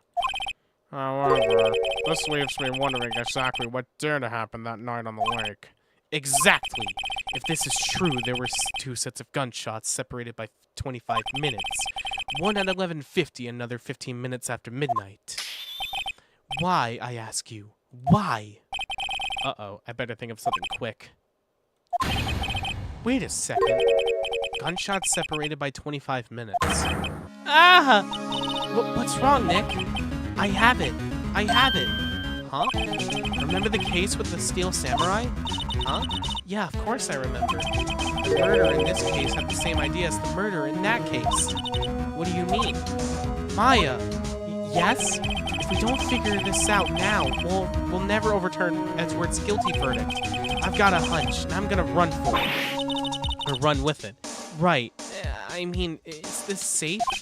Safe. We've already gotten a guilty verdict. We have nothing to lose. You just watch and let me know if I say anything that sounds fishy, okay? Right, Nick. Your Honor. Yes, Mr. Wright. The testimony just now has cleared up this entire case. What do you mean, Mr. Wright? Tisk, tisk, tisk. So, you finally realized the truth. There could be no other murderer here than Mr. Miles Edgeworth himself. Wrong, Von Karma. A man was shot that night, but it wasn't Edgeworth who did the shooting. Oh, God. I hate when he does this. I've always expressed this. Listen, rookie. Take a deep breath and consider the facts. At the time of the murder, 1 boat was on that lake. This was shown by the witness's photograph. The defendant Edgeworth and the victim Robert Hammond were on that boat. I don't believe this. There was a gunshot fired on that boat and Robert Hammond fell into the lake. The distance of the shooting was 1 meter. It couldn't have been suicide. Well, the guilty party has to be the other man on that boat. I admit it is hard to imagine any other possibility. Yes, but this assumes that the victim was shot at 15 minutes after midnight. What do you mean by that, Mr. Wright? I know. We have photographic evidence of the time of that shooting. The timestamp on the photo says 0015. But Larry heard a gunshot 25 minutes before that. Robert Hammond was killed then, 25 minutes before the shot on the lake. That's the only way that Edgeworth could be innocent. A lot of dots. Mr. Wright, are you quite mad? Explain who these two men on the boat are. It's the murderer, or it's Edgeworth and the murderer, actually. Of course, it was Edgeworth and the murderer. Oh god, what the fuck? Why was that weirdly timed? Hi, Jamie. Hi, Tina. Hope you've been having fun. Yeah, like, despite fucking, Von Karma being an absolute dick. Of course, it was Edgeworth and the murderer. After the murderer killed Robert Hammond at 11:50, he assumed the guise of Mr. Hammond and met Edgeworth. What? Are you serious? Yes, Edgeworth wouldn't tell us why he went to the lake that night. However, I have a hunch. That night, Robert Hammond called Edgeworth to the lake. Now, Edgeworth didn't know Robert Hammond's face that well. That's why he didn't suspect anything when the murderer took Robert Hammond's place. I'm not sure what to make of all this. Ludicrous. Mr. Wright, tell us the name of the murderer then. The murderer's name? Right, it's... I don't know. Actually, I don't know the murderer's name. You don't know? Bah! Again, you waste my time. I don't know because he never told us. The murderer is the caretaker of the boat shop, that old man. At 11:50, he was the one who killed Robert Hammond. The caretaker of the boat shop? Where did he do this? There weren't any boats on the lake then. Why would he have to go all the way on the lake, out on the lake, just to shoot someone? May I suggest that the real scene of the crime was not on a boat? What? Well then, where did the murder take place? Show the judge where the murder really took place. I think it took place right there. Take that! Here, of course, the boat shop where he lives. That way he could meet with the victim without anyone seeing it. Do you have proof that the boat shop was the scene of the crime? Recall Larry's testimony, if you will.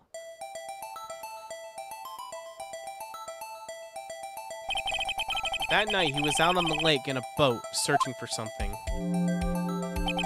He finds it and returns the boat. Then, just as he's starting to head for home, he hears a gunshot. He heard a gunshot, Your Honor, even though he was wearing headphones at the time. In other words, the gunshot was very, very close by. And where would that be if he had just returned a boat? The boat shop.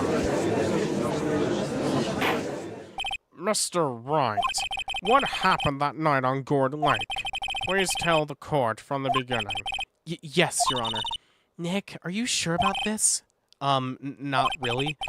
But I think if I start at the very beginning and I take it slow, I might just be able to figure this out. That night, the caretaker of the boat shop called Robert Hammond to his shop.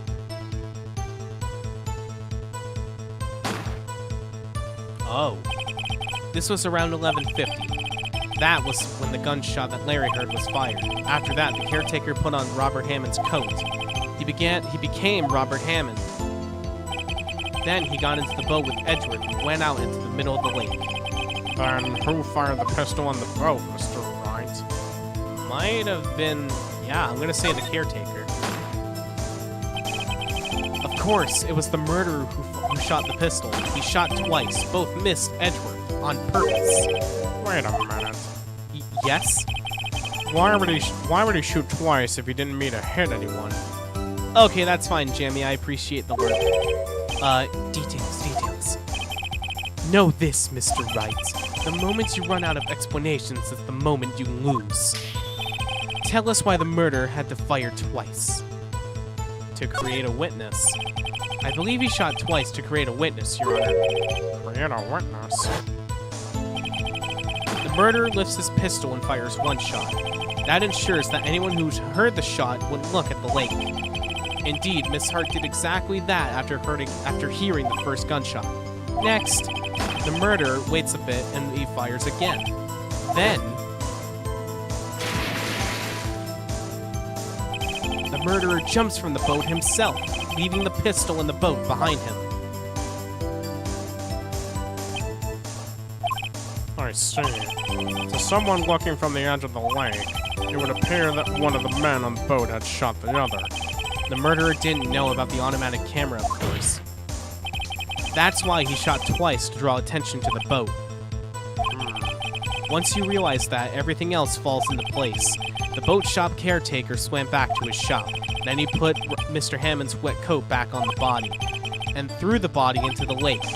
This is what happened, Your Honor. These are the events that transpired that night on Gourd Lake. A lot of dots. Bailiff, bring out the witness from before. The boat shop caretaker, quickly. Oh my god. Your Honor. Holy shit. Also, thanks for the subs. I see that in the YouTube chat. Very well. While we are waiting for the caretaker, I would like to ask the defendant, Miles Edgeworth, a few questions. Mr. Edgeworth, please take the stand. Okay. Mr. Edgeworth, you heard what the defense has said? Yes. Well, why did you go to the lake that night? What Wright had said was mostly correct. Astonishingly so, actually. Yes. Several days ago, I received a letter. The letter was signed Robert Hammond. He asked me to come to the boat shop at the lake by the lake at midnight on Christmas Eve. He said he had something very important to discuss with me. Something important? I'm sorry, I can't say what it was. Your Honor, sir. Bailiff, we are conducting a trial here. I ask you remain quiet. The witness has disappeared. He isn't at the boat shop either. What? What should I do? Find him, quickly. We cannot allow him to get away. Oh, God. So it really is him. Mr. Von Karma, your witness has disappeared. A search warrant has already been issued. It goes without saying that I cannot declare a verdict under these circumstances. I will extend the trial until tomorrow, the final day allowed. I request that the police department utilize all its forces to find that witness. Am I understood? One more thing. Just who is that boat shop caretaker? I think his identity has become very important to this trial. I want him, and I want to know who he is. Very well. Court is adjourned. Jesus Christ. We've got... Oh my god, we're not even halfway done, I think. Yay, Nick! You did it! Yeah. Well, at least we got out from under that guilty verdict.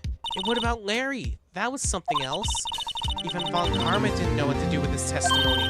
Larry really helped us out. Sure, once I sift through his unique testimony. Still, he did save us. I just wish our cases weren't so down to the wire all the time. I know what you mean. Sometimes I feel like it's us on trial instead of our clients. Hey, Edgeworth. Mr. Edgeworth? Did you say something? Don't look so pained. I mean, it's like you're probably gonna get off the hook. You should try to smile just a little. Relax. I'm sorry, but I fear it's not over for me yet. What do you mean? Right. There's something that's been troubling me for a long time now, and I don't know whether or not to tell you. Edgeworth? No, There's so little time left. I want to tell you and get it off my chest, but I can't make up my mind. What is it? What is it about? What is this about, Edgeworth? It's a nightmare I've had. A memory of a crime that I committed. A crime you committed? A memory of a murder. A memory of a... Oh, he's referring to DL6. I think that's what he's referring to. We've been going for about 2 hours at this point. Okay. So we'll do some extracurricular investigating, and I think we'll call it there. I'll save the final trial for next stream.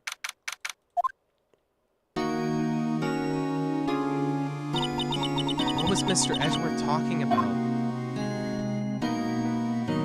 The memory of a crime I committed. Memory of a murder. Do you really think Mr. Edgeworth killed... I don't believe it. Not Edgeworth. Some painful memory has been troubling him recently. But he'd never take someone's life. Never. Nick. Yo, how's everyone doing? What do you think of my performance today? I had him swooning in the aisles, huh, Maya? Swooning? Me? Oh, yes. I do remember feeling faint. Right on. Tell me the truth. It was like love at first sight, right? Right, Nick? Huh? Me? Maybe my heart skipped a beat or two.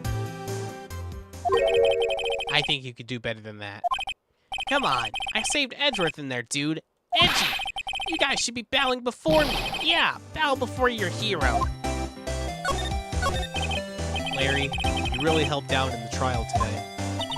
You did. If you weren't there, Larry, I'm sure Mr. Edgeworth would have been found guilty. But seriously, that boat shop caretaker guy is pretty suspicious. But Edgy ain't off the hook yet. Way to spoil the mood, Larry. Hey, I'm just a guy sitting in the audience, you know. But from where I was sitting, Edgy seemed pretty edgy. I mean, can you really know he's telling the truth about that night? Nick? I don't know.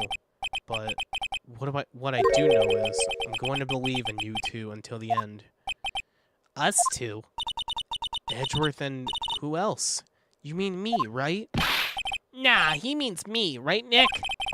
Yeah, you, Larry. Not me? But why you, Larry? Huh? Actually, yeah, why me, Nick? Enough with the silent treatment. Nick, why do you trust Mr. Edgeworth so much? I mean, he's changed recently, true. But when we first met him, he was kind of a jerk, don't you think? You didn't know him back then. Back when he wanted to become a defense attorney. Wait, was that when you two were classmates? Yes, in grade school. They saved me. Miles, Larry. They saved me and I'll never forget it. That's why I became a defense attorney, you know. What? Hey, Larry, what's he talking about? Huh? Sorry, I kind of forgot. Okay, Nick, out with it. I'm going to hear the story today, and that's final. Okay. It's kind of a long story, so hang in there. It was the very end of 3rd grade. I was on trial. A class trial. A class trial?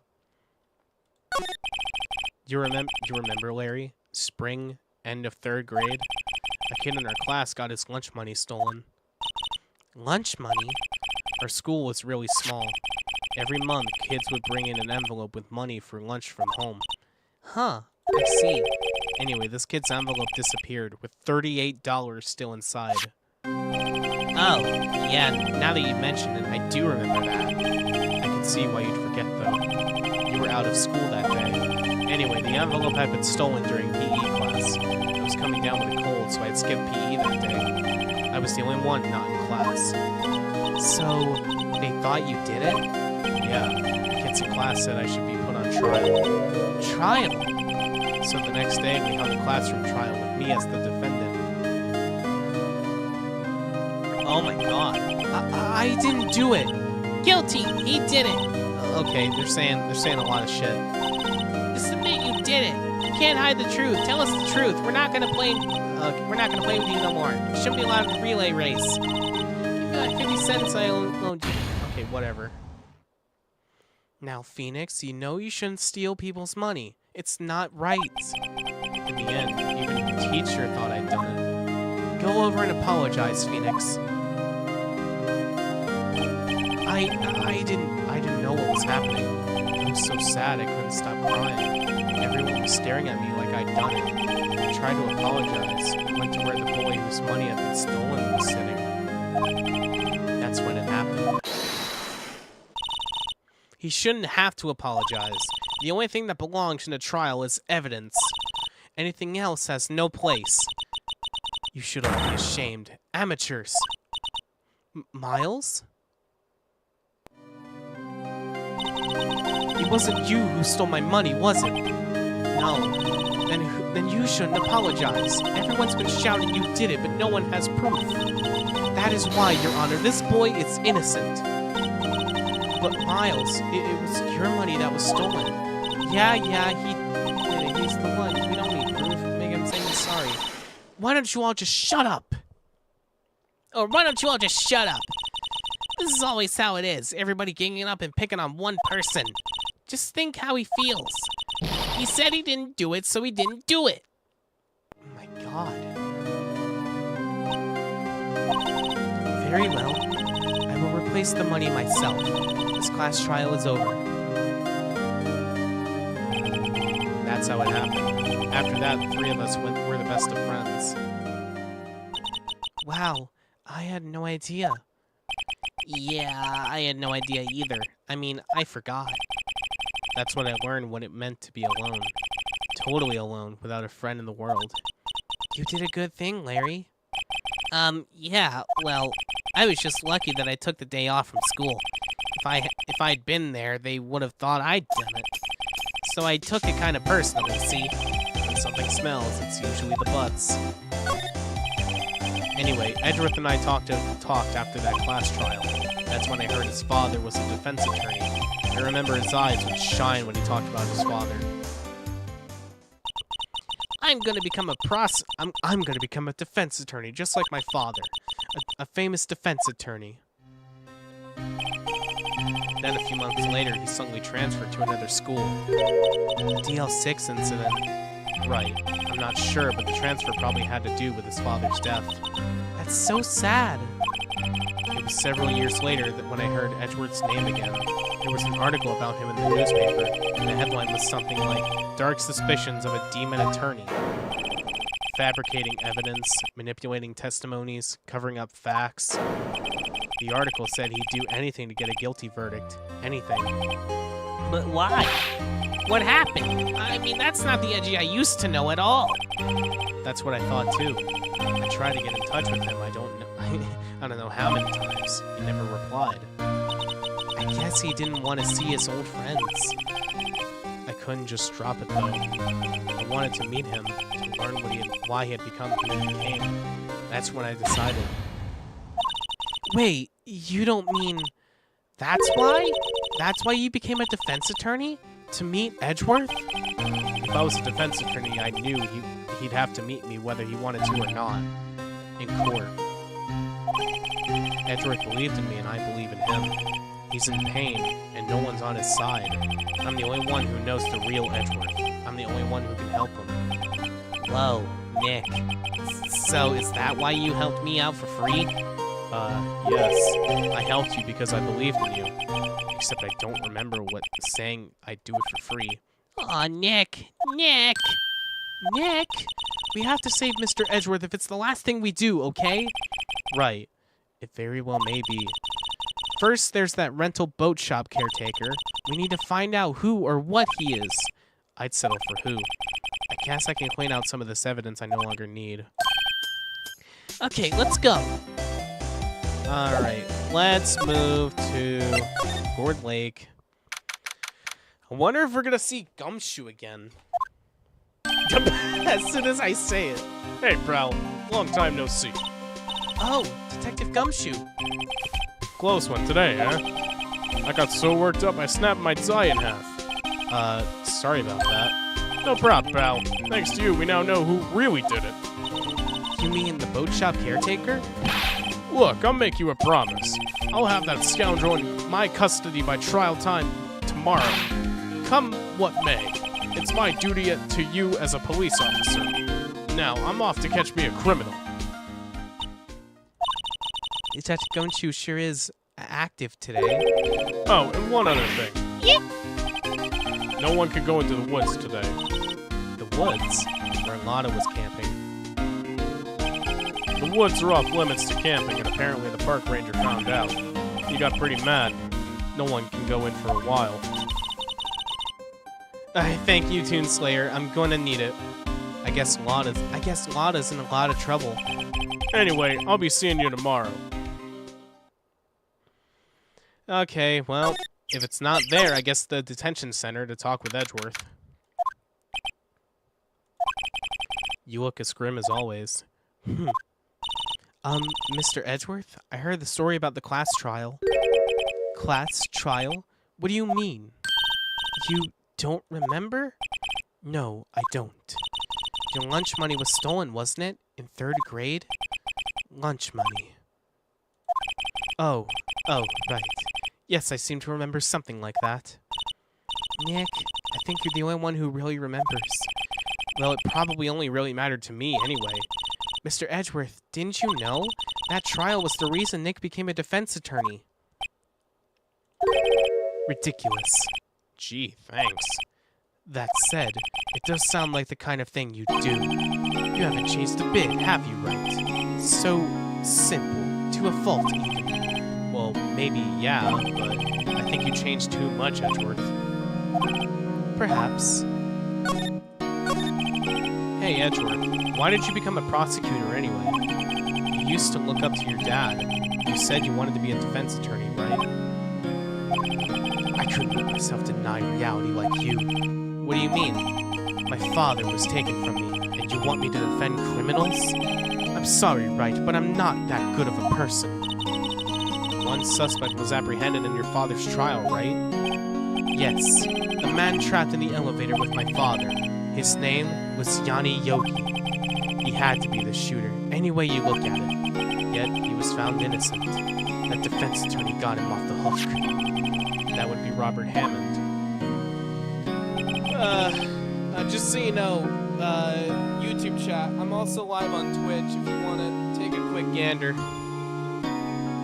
On that day, 15 years ago, the 3 of us were trapped in that elevator for 5 hours. When we were rescued, we suffered oxygen deprivation and lost all memory of the murder. Lost your memory? Even now, I can't recall what happened in that elevator. That was the crux of Yogi's attorney's argument in court. He claimed Yanni Yogi had been not of sound mind due to the oxygen deprivation. Yogi was released due to a lack of evidence. Innocent. That's when I changed my mind. I started to hate defense attorneys. What's your relationship with Von Karma? He's my teacher, and a man who deserves respect. I learned everything I know of courtroom techniques from him. So, he's like my sister was to you, Nick.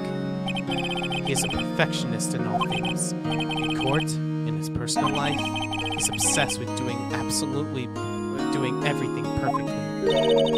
Perfectly, huh? In all the cases he has taken on, none were left unsolved, and not one suspect was declared innocent, ever. But that's... I know. It's possible some of the suspects were indeed innocent. However, it's impossible for us to accurately determine that in every case. All Von Karma does is his job, to find the suspect guilty perfectly. In any case, it's nigh well impossible to find a weakness in him. Should a weakness appear, he would do anything in his power to make it go away. Edgeworth? What if what you're saying is true, you're headed for a guilty sentence tomorrow. He's right! There's no time to praise the enemy, Mr. Edgeworth. It's a strange situation in which I find myself, I'll admit. No kidding. Okay, so Montana is Mr. Edgeworth's teacher. Got it.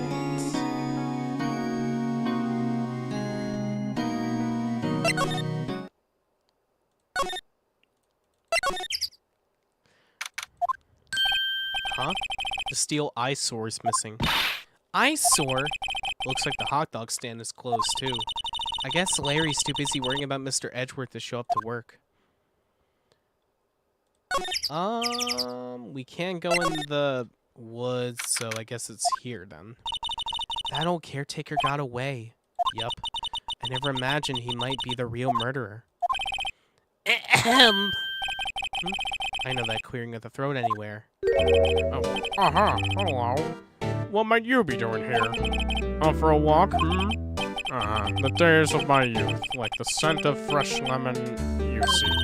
Mr. Grossberg, there is no time for idle reminiscing. Mr. Edgeworth's trial ends tomorrow. That is true, yes. But from what I saw of today's trial, Edgeworth should be fine, right? Well, I'm not so sure about that. What do you mean by that? Well, I'm not sure. If you find anything out, come by my office at once. I may be able to offer you some assistance. Thanks. Bye. What do you think Mr. Grossberg was doing here anyway? Who knows? I don't know what to do from here. Guess inside the shack. Nobody's home. Hello, hello. Hey, it's Polly. I wonder where your owner's gone, Polly. Hello, hello. I can't believe he'd run off and leave this poor parrot to fend for herself. Hello, hello.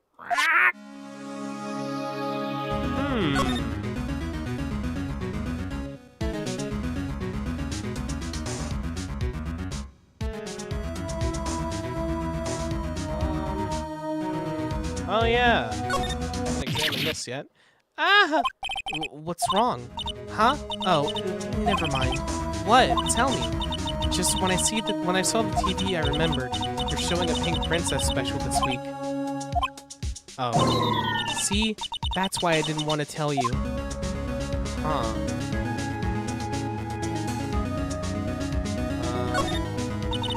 Doesn't look like he's used this kitchen much. You're right. I guess the whole pasta restaurant thing was a lie. What? You thought he was telling the truth? Radio. That reminds me, Nick. Polly here knows the number to the safe, right? Yeah, that's right. Polly, what's the number to the safe? 1228. Let's open it, Nick. Come on. I'm sure there isn't any money in there. Aw. But hey, he keeps it locked, right? So there must be something of value in there. I'm not so sure. Okay, Nick, let's see what's in there. I guess there might be a clue or two. The only thing in here is a letter. A letter? Aw, boring. There's no name or signature on this thing. It's handwritten in very precise, clear letters. Get your revenge on Miles Edgeworth. Edgeworth! Nick! Why should Mr. Edgeworth's name be on here? How should I know? I'm gonna read the whole thing. Get your revenge on Mr. Edgeworth. It also says this is your last chance. Now is the time to get revenge on the two men who ruined your life. The rest of the letter goes on to describe the murder plot in detail, how to kill Robert Hammond and frame Edgeworth, calling Edgeworth out to the lake, getting on the boat, firing twice. This is exactly what I figured out today in trial. What's up, Shining? It's all here in perfect detail. Holy shit, this is deep. What do you think it means, Nick? I don't know, but it looks like these are instructions for that caretaker. When he killed Robert Hammond and called out Edgeworth, he was following instructions. But who could have written that letter? And what does it mean to get revenge on Miles Edgeworth? Look, I don't know, okay? But one thing's for certain. This letter is an amazing clue. Get revenge on Miles Edgeworth. Okay. So... Oh, hello, friend. So we've got to make a break for the detention center, I would imagine. Talk to Edgeworth about the plan, or the thing. Edgeworth, see this letter? This came out of the safe in the shack where that boat rental caretaker lives. I see. Revenge? On me? Who is this old guy anyway? I don't know. Could he be an innocent defendant who got declared guilty or something? Nice, right. But I don't remember that old man. Not at all. So he was following this letter then. Which means there was someone else behind it.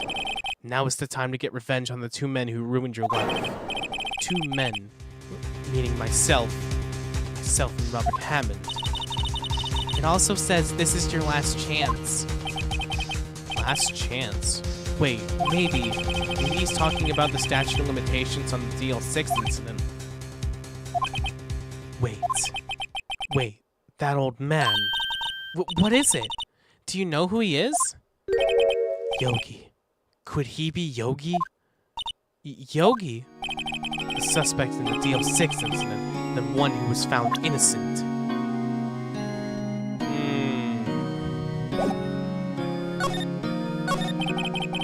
Yanni Yogi was a court bailiff at the time. We just happened to be in that elevator together 15 years ago. Earthquake happened. The quake was incredibly strong. Before I knew it, everything was dark. We were there for so long, it felt like forever. The air thinned, and the darkness closed in on us in that little box. We became unsettled. Help! I can't breathe! Quiet! I said quiet! You're not making this any easier! I want to get out! Help! Get us out! Don't shout! You'll just use up more oxygen! That's all I remember. When I came to, I was in a hospital bed staring up at the ceiling. In court, Yanni Yogi's mental condition was called into question. They claimed that oxygen deprivation and stress had caused temporary insanity. In the end, the claim passed the court, and Yogi was found innocent. Huh. But isn't that strange? This letter tells him to get revenge on Edgeworth. Why would he want to take revenge on you? Right. Yeah? There's something that's been troubling me all these last few days. I didn't know whether or not I should tell you. You mean the nightmare? Oh god, what is this nightmare? In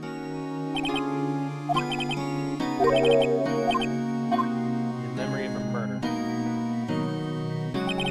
I think the time has come to tell all. For the last 15 years, I've had the same dream almost every night. I wake up in a fearful sweat every time. What kind of dream? It's a dream about my father's killing in the dark. Help, I can't breathe. Yeah.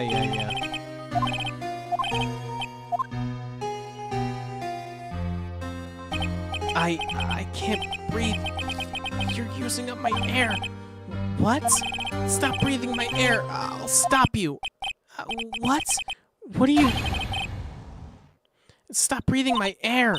No, Father. He's attacking Father. Then I see the pistol lying by my feet.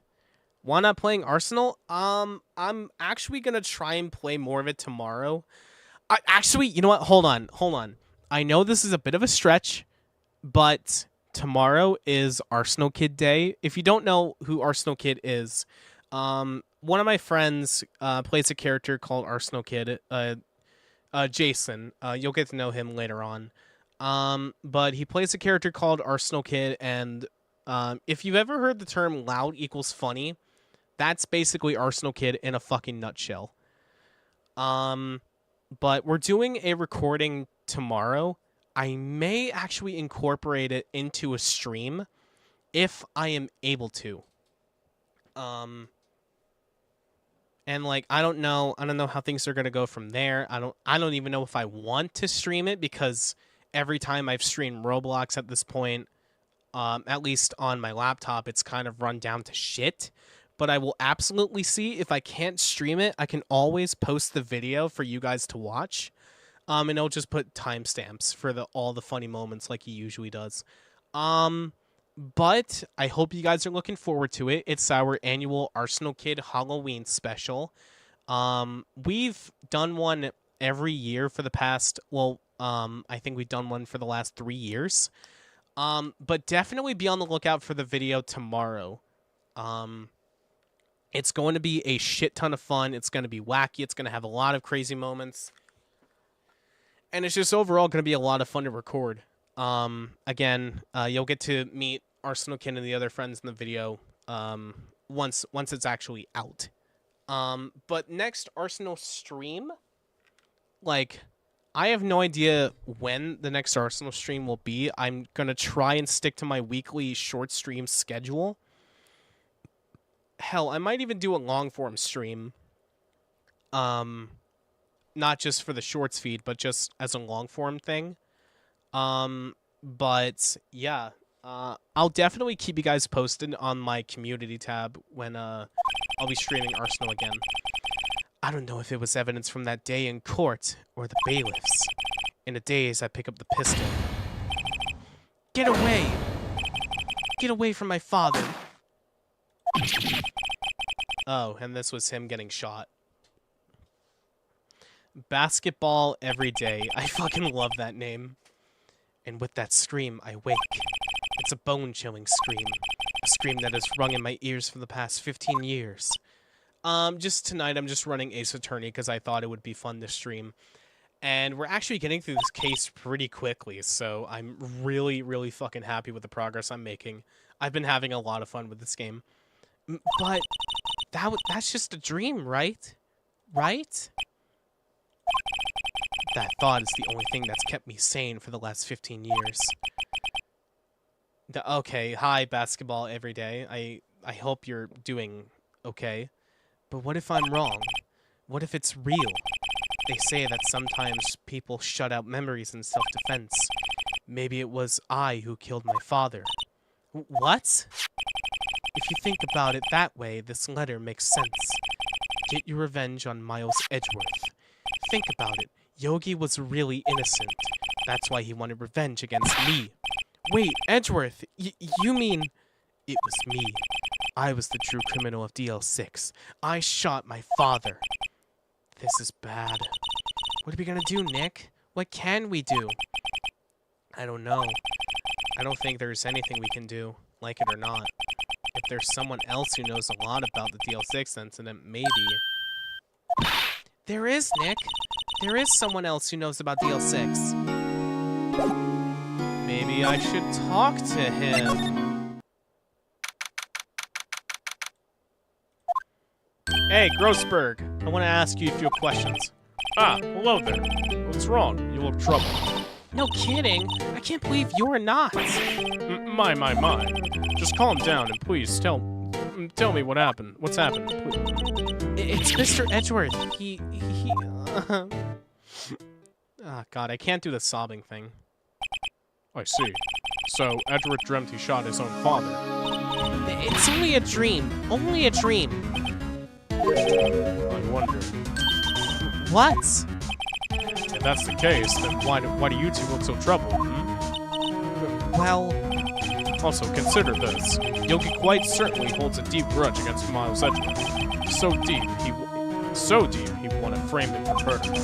This leads me to surmise that Mr. Edgeworth's dream was not a dream. It was real, as you imagine. Miles Edgeworth threw the pistol to save his father. The pistol fired, and the deed was done. No, I don't believe it. Yogi was suspected of murder, and his career as a bailiff was irrevocably wrecked. Thus, he sought revenge on Miles Edgeworth. This was his last chance, of course, but the statute of limitations so close. Damn.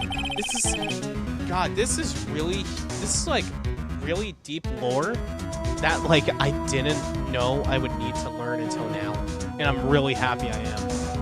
What do you know about Edward's father? He was a defense attorney without peer. It seemed trite, but it's true. Here's my newest question of the day. If you could have a virtual coffee date with any character, who would you choose? Huh, that's a really good question, Zach. I'm really sorry I didn't notice you sooner. If I could have a virtual coffee date with any character,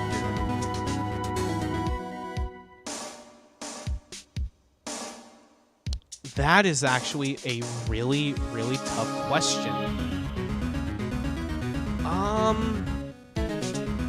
I don't want to think too deep into this, but YouTube, Twitch, you're probably going to fucking strike me for this. But as a kid, I was down bad for Lola Bunny from Space Jam. Hear me out. Hear me out. As a kid, seeing that baddie bunny, that bad bunny, like, I didn't think Bugs had it in him. But apparently he did. And goddamn, he got a bag. He got a body. He got a baddie, I'll say. God damn. Like, it's not even funny, chat.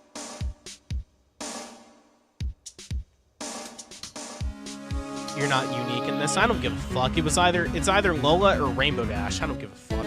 But yeah, Lola, like all time, like would absolutely go on a date with, take her out to a nice fancy Italian restaurant, show her around like San Francisco, whatever the fuck. Like, holy shit.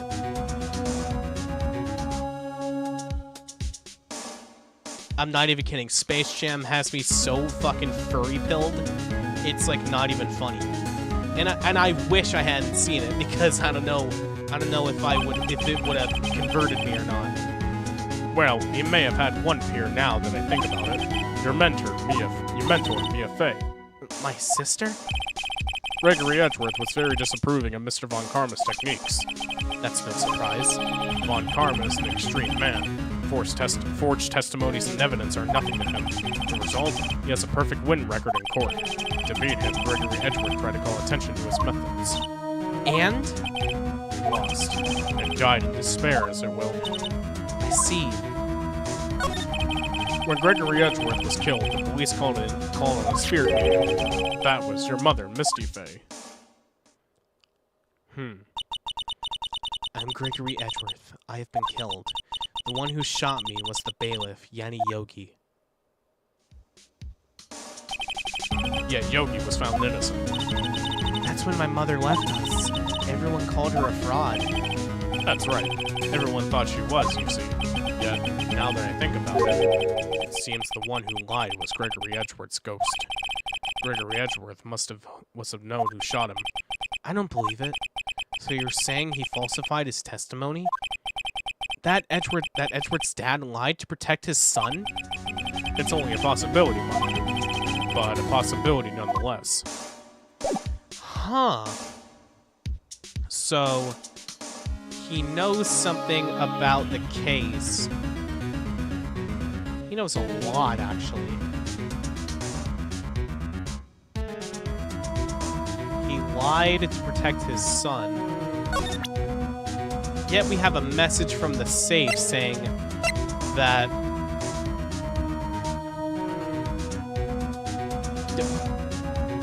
Oh, and that one's still green!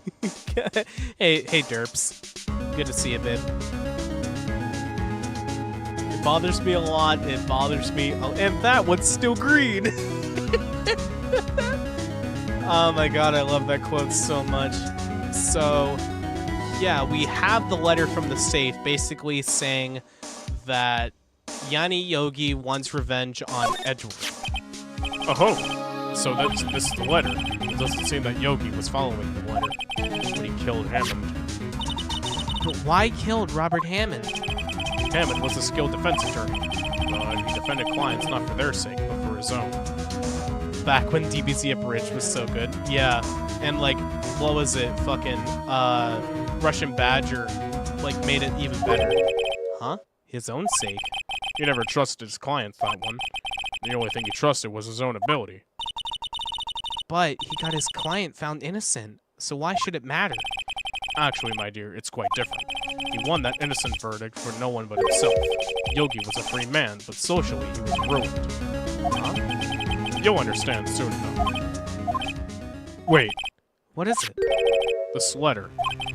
I've seen this handwriting somewhere before, a long time ago. Whose handwriting was this? Do you have an idea who wrote this? Might have actually been Yanni Yogi himself. I'm gonna be completely... It might either be him or Von Karma, because it was after the DL6 incident that Edgeworth's father was killed. And I believe Von Karma had to have written the letter to Yanni Yogi to seek revenge on his own student. I have no idea. Could it be Manfred Von Karma? Von Karma? Why would he have something to do with this? Well, I'm not sure. Von Karma. Wait! You're right, my boy. This is Von Karma's handwriting, I'm sure of it. I used to see it all the time on court reports. What? But that means the one who told Mr. Yogi to kill was... Correct. Manfred Von Karma himself. What does this mean, then? Why would Von Karma want to frame Edgeworth? I have absolutely no fucking idea, but it has something to do with his own father's killing. I'm gonna ask him about it. If it truly was Von Karma who wrote this letter, then he would know the truth. He would know that Miles Edgeworth had accidentally killed his own father. Mind if I join in on the voice acting bit? You know what? Fuck it. I'm gonna... Hold on. Where's that server? Where's that server we're in? Oh, God. Hold on. Hold on. Bring on the buggo. I have summoned the buggo into existence.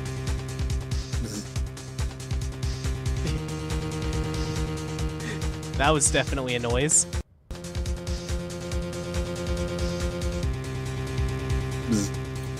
Yeah, we're doing. I was originally gonna do this solo, but now that Derps is here, I'm like, fuck it, we're going full throttle. Just me.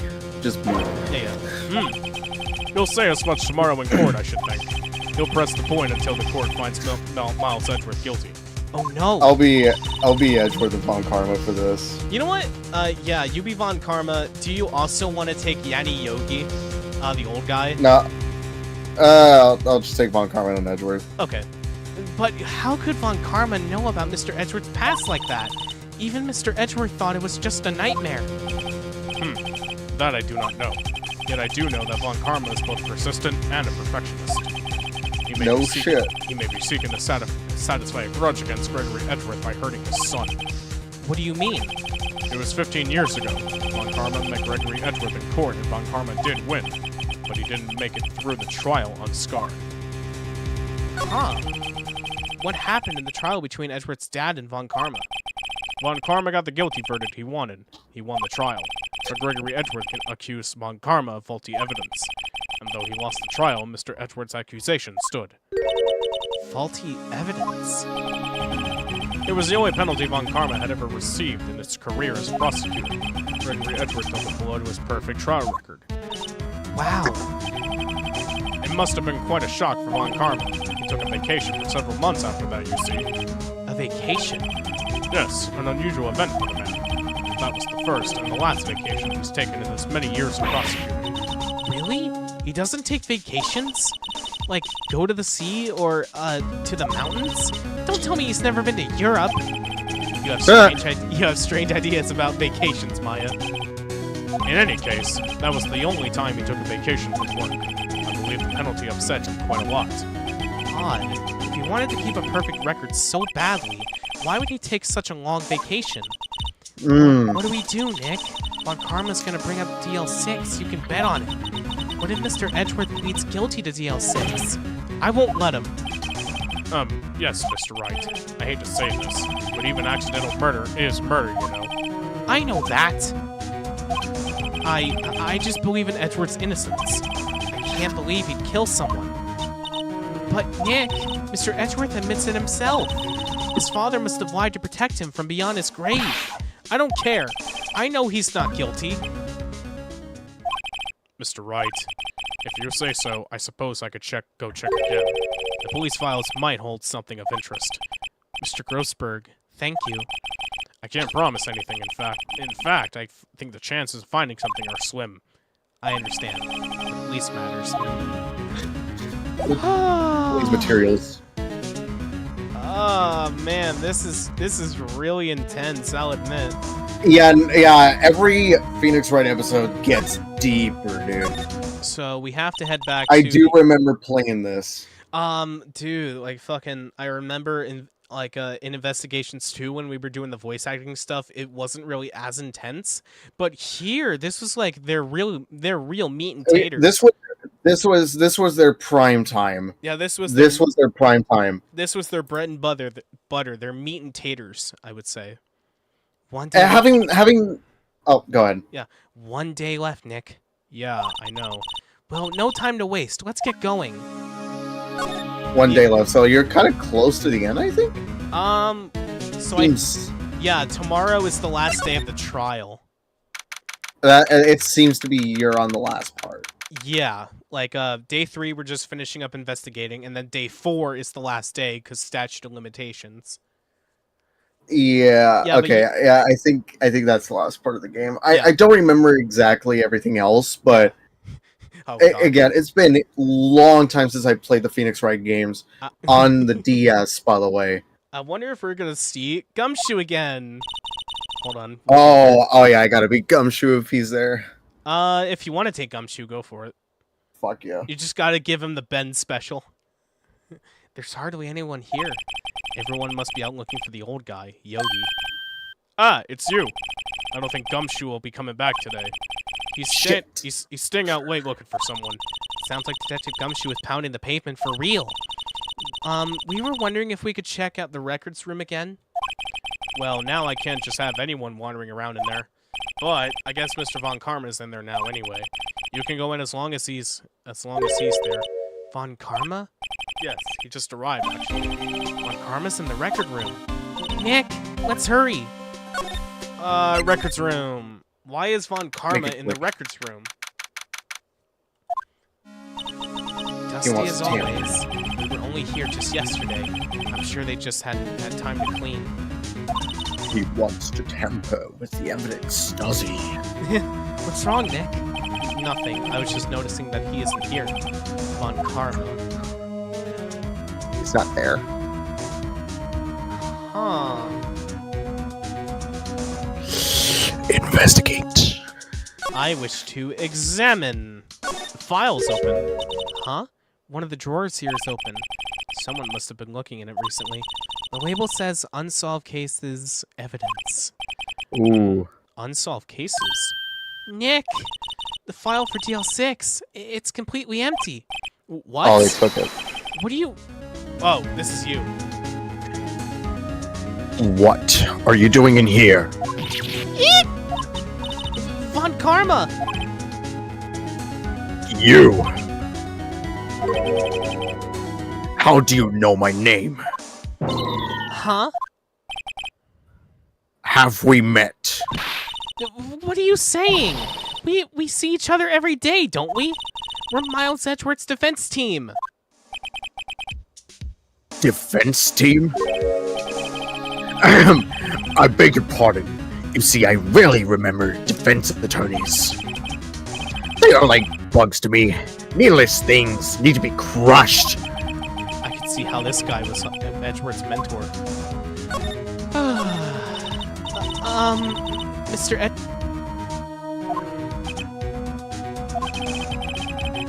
A romanticist who still can't shed that veneer of amateurism. Just like his father. Always second rate.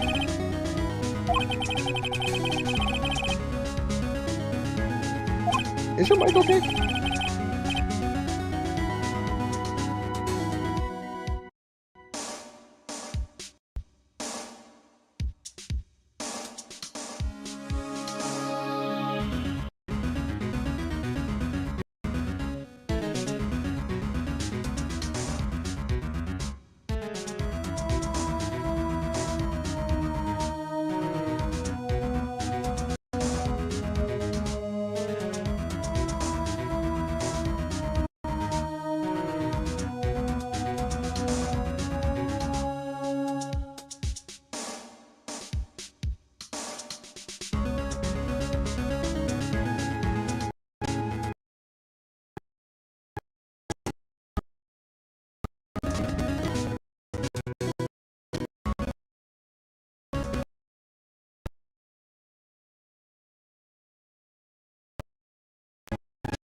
I know it's been quite a minute, Madam Mystic.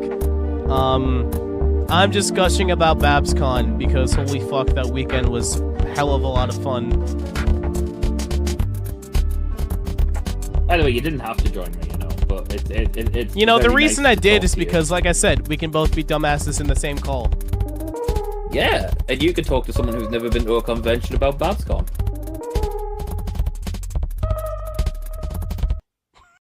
In chat, remember, if I hit this, you gotta subscribe right now. Let's run it.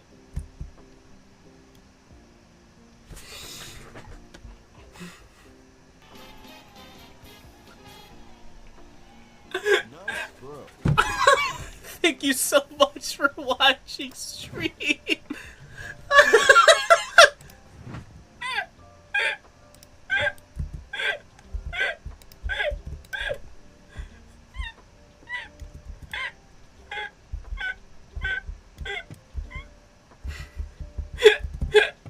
It's too damn easy. We're gonna go for fucking 4 for 4 even though I misclicked. It doesn't matter! It just doesn't matter! It's too damn easy! Holy shit. I am ready. Okay, hold on. Yummy played the fucking Pornhub intro. Hello, my name is Sky, and my talk is... Who will save us? Bad Dragon, of course. So if you take a look at this photo...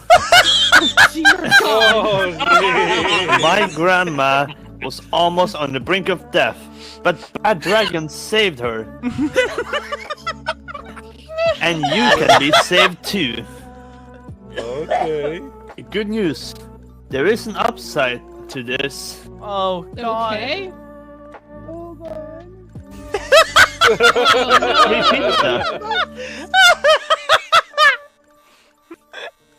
Dude, I'm fucking I crying. eated it. I needed it. You needed it. Okay. Okay. But okay. Ow! Jesus Christ. Y'all deserve one of these. Wait, what the? What? Wait, hold up. Hold up, Sky. Did you perfectly time that follow? It's like you were throwing everything at me as someone followed. What? Soul Gaming, thank you for the follow and welcome to the Smart Club. I hope you enjoy your stay. Ow! I'm being pelted with everything today. Y'all deserve one of Fundy, thank you for the follow and welcome to the S'more Club. I hope you enjoy your stay. No, Sky, you had something to do with this, didn't you? Fucking dumb, stretched out wolf looking ass. Destin Pedroia has had a base hit already in this game. Great catch! How about first? I forgot you changed the username to Scrambled. What? Oh yeah. Damn it.